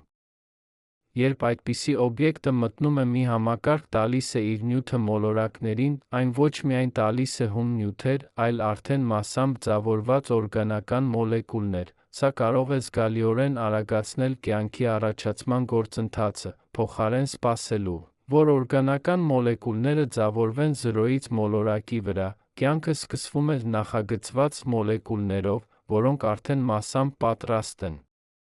Հիմա պատկերացրեք հետյալ սցենարը, մոտավորապես 4 միլիարդ տարի առաջ, երբ Երկիրը դեռ երիտասարդ էր, մի միջաստղային գիսաստղ մտավ մեր համակարգ, այն անցավ Երկրի մոտով, թողեց մի փոքր քանակություն փոշի գազ մեր մոլորակի մթնոլորտում։ Այդ փոշին պարունակում էր ամինաթթուներ, նուկլեոտիդներ, այլ օրգանական մոլեկուլներ։ Այս մոլեկուլները ընկան օվկիանոս, այնտեղ նրանք սկսեցին փոխազդել մեկը մյուսի հետ, ձավորելով ավելի բարդ կառուցվածքներ, և վերջապես, մի բան աննախադեպ տեղի ունեցավ։ Մի մոլեկուլ ձավորվեց, որը կարող էր վերարտադրվել։ Սա էր առաջին կյանքի մոլեկուլը։ Սա չէ ապացուցված, սա միայն տեսություն է, բայց այն տեսություն է, որը համահունչ է մեր դիտարկումներին։ Մենք գիտենք, որ օրգանական մոլեկուլները գոյություն ունեն տիեզերքում։ Մենք գիտենք, որ միջաստղային օբյեկտները անցնում են աստղային համակարգերի միջով։ Մենք գիտենք, որ կյանքը սկսվեց Երկրի վրա հավանաբար շատ արագ հետո, երբ պայմանները դարձան համապատասխան, բոլոր այս փաստերը համատեղելով, պանսպերմիայի տեսությունը դառնում է ավելի հավանական։ Բայց եթե պանսպերմիան ճիշտ է, ապա սա ունի խորը հետանքներ։ Սա նշանակում է, որ կյանքը Երկրի վրա, կյանքը հնարավորապես այլ մոլորակների վրա ունեն ընդհանուր ծագում։ Մենք կարող ենք լինել կենսաբանական ազգականներ այլմոլորակային կյանքի ձերի հետ, նույնիսկ եթե դրանք գտնվում են հազարավոր լուսատարիների հեռավորության վրա։ Մենք բոլորս սերունդներ ենք նույն նախնական կյանքի, որը մի անգամ ծագեց մի վայրում, գալակտիկայում, տարածվեց դեպի այլ աշխարհներ միջաստղային ճանապարհորդների միջոցով։ Սա բերում է մեզ միս ավելի խորը փիլիսոփայական հարցի. եթե կյանքը տարածվել է պանսպերմիայով, ապա որտեղ է այն առաջին անգամ ծագել, որ աստղային համակարգում, որ մոլորակի վրա տեղի ունեցավ այն հրաշագործությունը, երբ անկյանք դարձավ կենդանի։ Գիտնականները կոչում են այս աբիոգենեզ կամ կյանքի ծագում անկյանք նյութից։ Մենք դեռ չգիտենք հաստատ, թե ինչպես է սա տեղի ունեցել։ Կան տարբեր տեսություններ՝ առընդ աշխարհի տեսությունը, դարակների աշխարհի տեսությունը, խավի տեսությունը։ Բայց ոչ մեկը դեռ չի հաստատվել։ Ինչով է տարբերվում կենդանին անկյանքից, այս հարցը կարծես պարզ է, բայց իրականում շատ խորն է։ Կենդանի համակարգը ոչ միայն պահպանում է իր կառուցվածքը, այլ վերարտադրվում է։ Այն վերցնում է էներգիա շրջակա միջավայրից օգտագործում այն ստեղծելու իր պատճենները, սա տիեզերական նշանակություն ունի։ Մինչ անկյանք նյութը պարզապես գոյություն ունի, կենդանի նյութը տարածվում է, այն ուզում է իրեն բազմացնել, գրավել ավելի շատ տարածություն, օգտագործել ավելի շատ ռեսուրսներ։ Եվ սա բերում է մեզ դեպի հաջորդ մեծ հարցը՝ ինտելեկտի ծագումը։ Ինչու կյանքը զարգացավ ինտելեկտ։ Ինչու միակոշիկները, որոնք լողում էին պրիմիտիվ օվկիանոսներում միլիարդավոր տարիներ առաջ, վերջապես զարգացավ դեպի բարդ օրգանիզմներ, ձկներ, սողուններ, կաթնասուններ, մարդկություն։ Պատասխանը գտնվում է էվոլյուցիոն ճնշման մեջ։ Կենդանիները, որոնք կարող էին ավելի լավ հարմարվել իրենց միջավայրին, ավելի հաջողությամբ վերարտադրվում էին, և ինտելեկտը մի հզոր գործիք է հարմարվելու համար։ Բայց հիմա մտածեք այս մասին՝ մարդկությունը առաջին տեխնոլոգիական քաղաքակրթությունը չէ, որը երբեք կարող է գոյություն ունեցել Երկրի վրա։ Սա կոչվում է Սիլուրյան հիպոթեզ, անվանված Սիլուրյան ժամանակաշրջանի անունով, որը տեղի ունեցավ մոտավորապես 440 միլիոն տարի առաջ։ Համաձայն այս հիպոթեզի, հնարավոր է, որ Երկրի երկար պատմության ընթացքում մի ուրիշ տեխնոլոգիական քաղաքակրթություն էլ գոյություն ունեցավ, բայց դրա բոլոր հետքերը ոչնչացվել են ժամանակի ընթացքում։ Աստղաֆիզիկոսներ Գավին Շմիդտը, Ադամ Ֆրանկը հրապարակեցին այս հիպոթեզը 2018 տարում։ Նրանք հարցրին, եթե մի քաղաքակրթություն գոյություն ունենար Երկրի վրա, ասենք, 50 միլիոն տարի առաջ, արդյոք մենք կգտնեինք ապացույցներ այսօր։ Պատասխանը զարմացուցիչ է, հավանաբար ոչ։ 50 միլիոն տարի բավական է, որ գրեթե ամբողջ ապացույցը ոչնչանա, շինությունները կքայքայվեն, կվերածվեն փոշու, պլաստիկը կքայքայվի, նույնիսկ ճառագայթման հետքերը կհետազոտվեն, միակը, ինչը կարող է մնալ, որոշակի քիմիական անոմալիաներ են գեոլոգիական շերտերում։ Սա ցույց է տալիս, թե որքան զգույշ պետք է լինենք հետություններ անելիս։ Մենք կարծում ենք, որ մենք առաջին տեխնոլոգիական քաղաքակրթությունը ենք Երկրի վրա, բայց մենք չենք կարող լինել 100% համոզված, Երկիրը շատ հին է։ 4 միլիարդ 600 միլիոն տարի, մարդկությունը գոյություն ունի միայն մոտավորապես 200,000 տարի։ Սա փոքր ժամանակահատված է։ Ինչ եղավ այդ 4 միլիարդ 600 միլիոն տարիների մյուս ժամանակահատվածում։ Իհարկե, մենք չունենք ապացույց, որ մի ուրիշ քաղաքակրթություն գոյություն ունեցավ։ Սա պարզապես մի ենթադրություն է, ինչ է, եթե սցենար, բայց այն ցույց է տալիս, թե որքան շատ մենք չգիտենք Երկրի պատմության մասին։ Եվ եթե մենք այդքան անորոշ ենք մեր իսկ մոլորակի պատմության մասին, պատկերացրեք, թե որքան քիչ գիտենք այլ աստղային համակարգերի մասին։ Հիմա եկեք վերադառնանք ներկային, խոսենք այն մասին, թե ինչպես կարող ենք մենք ավելի լավ հետազոտել միջաստղային օբյեկտները։ Որոշ գիտնականներ առաջարկել են նախագծեր միջաստղային օբյեկտների ակտիվ որոնման համար։ Մեկ այդպիսի նախագիծ կոչվում է Bridge։ Գաղափարն այն է ստեղծել ցանց փոքր հեռադիտակների, որոնք անընդհատ սկանավորում են երկինքը, որոնելով արագ շարժվող օբյեկտներ։ Ավանդական հեռադիտակները դիտում են երկնքի փոքր հատվածները մեծ մանրամասնությամբ։ Bridge համակարգը կանի հակառակը՝ դիտել ողջ երկինքը փոքր մանրամասնությամբ, բայց շատ հաճախ։ Այս մոտեցումը կարող է հայտնաբերել միջաստղային օբյեկտները շատ ավելի վաղ, երբ նրանք դեռ հեռու են Արից։ Սա կտա մեզ ավելի շատ ժամանակ դիտարկումների համար։ մենք կարող ենք պլանավորել հետազոտական ծրագրեր, կոորդինացնել հեռադիտակներ ամբողջ աշխարհում։ Նույնիսկ պլանավորել տիեզերական առաքելություններ։ Պատկերացրեք, եթե մենք գիտենայինք Օումուամուայի մասին 6 ամիս նախօրոք, մենք կարող էինք ուղարկել զոնդ հանդիպման համար։ Իրականում, որոշ գիտնականներ արդեն մշակում են այդպիսի նախագծեր։ Լիլիթ առաքելությունը, որը առաջարկվել է Նոբելյան մրցանակակիր Ֆրանսիս Արնոլդի նրա թիմի կողմից, կօգտագործի փոքր, արագ զոնդներ, որոնք կարող են գործարկվել կարճ ժամանակահատվածում։ Երբ միջաստղային օբյեկտը հայտնաբերվում է, զոնդը կգործարկվի կփորձի հասնել օբյեկտին կամ առնվազն մոտենալ բավականաչափ, որպեսզի վերցնի բարձր որակի նկարներ սպեկտրներ։ Բայց նույնիսկ ավելի հետաքրքիր են նախագծերը, որոնք կօգտագործեն արհեստական ինտելեկտ։ Այ համակարգերը կարող են վերլուծել հսկայական քանակությամբ տվյալներ շատ ավելի արագ, քան մարդ աստղագետները։ Նրանք կարող են հայտնաբերել օրինաչափություններ, անոմալիաներ, որոնք մարդիկ կարող են բաց թողնել։ Օրինակ, այ համակարգ կարող է վերլուծել միլիոնավոր աստղերի լուսային կորեր, միաժամանակ հայտնաբերել օբյեկտները, որոնք անցնում են դրանց առջ։ Սա կարող է բացահայտել միջաստղային օբյեկտներ, որոնք այլ կերպ կմնան անտեսանելի։ Եվ հիմա մտածեք ավելի հեռու ապագան, 2050-րդ կամ 60-րդ տարում, երբ մենք կունենանք հզոր տիեզերական հեռադիտակներ, զարգացած AI համակարգեր, մենք կարող ենք հայտնաբերել հարյուրավոր միջաստղային օբյեկտներ ամեն տարի։ Մենք կկարողանանք դասակարգել դրանք՝ կիսաստղեր, աստերոիդներ, հնարավոր արհեստական օբյեկտներ։ Մենք կկարողանանք ստեղծել մանրամասն քարտեզներ միջաստղային երթևեկության մեր տարածքում, և թերս մենք կհայտնաբերենք մի օբյեկտ, որը ցույց է տալիս նշաններ ինտելեկտի։ Ինչպիսի՞ նշաններ կփնտրեինք մենք։ Առաջինը կլիներ անսովոր ուղեծիրը։ Բնական օբյեկտները հետում են կանխատեսելի ուղիներին, որոնք որոշվում են գրավիտացիոն ուժերով, բայց արհեստական օբյեկտը կարող է փոխել իր ուղեծիրը, օգտագործելով շարժիչներ։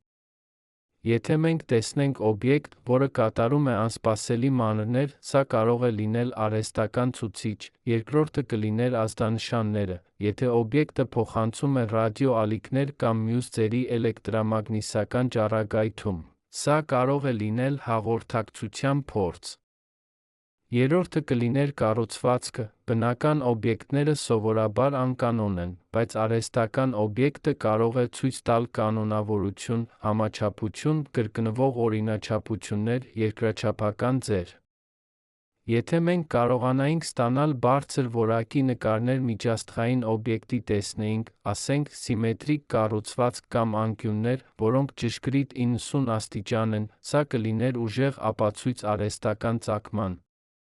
Բայց կան ավելի նուրբ նշաններ։ Սպեկտրային վերլուծությունը կարող է բացահայտել անսովոր նյութեր։ Օրինակ, եթե օբյեկտը պարունակում է տարրեր, որոնք չեն գոյություն բնության մեջ, կամ տարրեր հարաբերակցություններով, որոնք չեն հանդիպում բնական օբյեկտներում, սա կարող է լինել ցուցիչ արհեստական արտադրության։ Կամ եթե օբյեկտը արտանետում է ջերմություն անսպասելի կերպով, թերս ցույց տալով ներքին էներգիայի աղբյուր, սա կարող է լինել հետաքրքիր։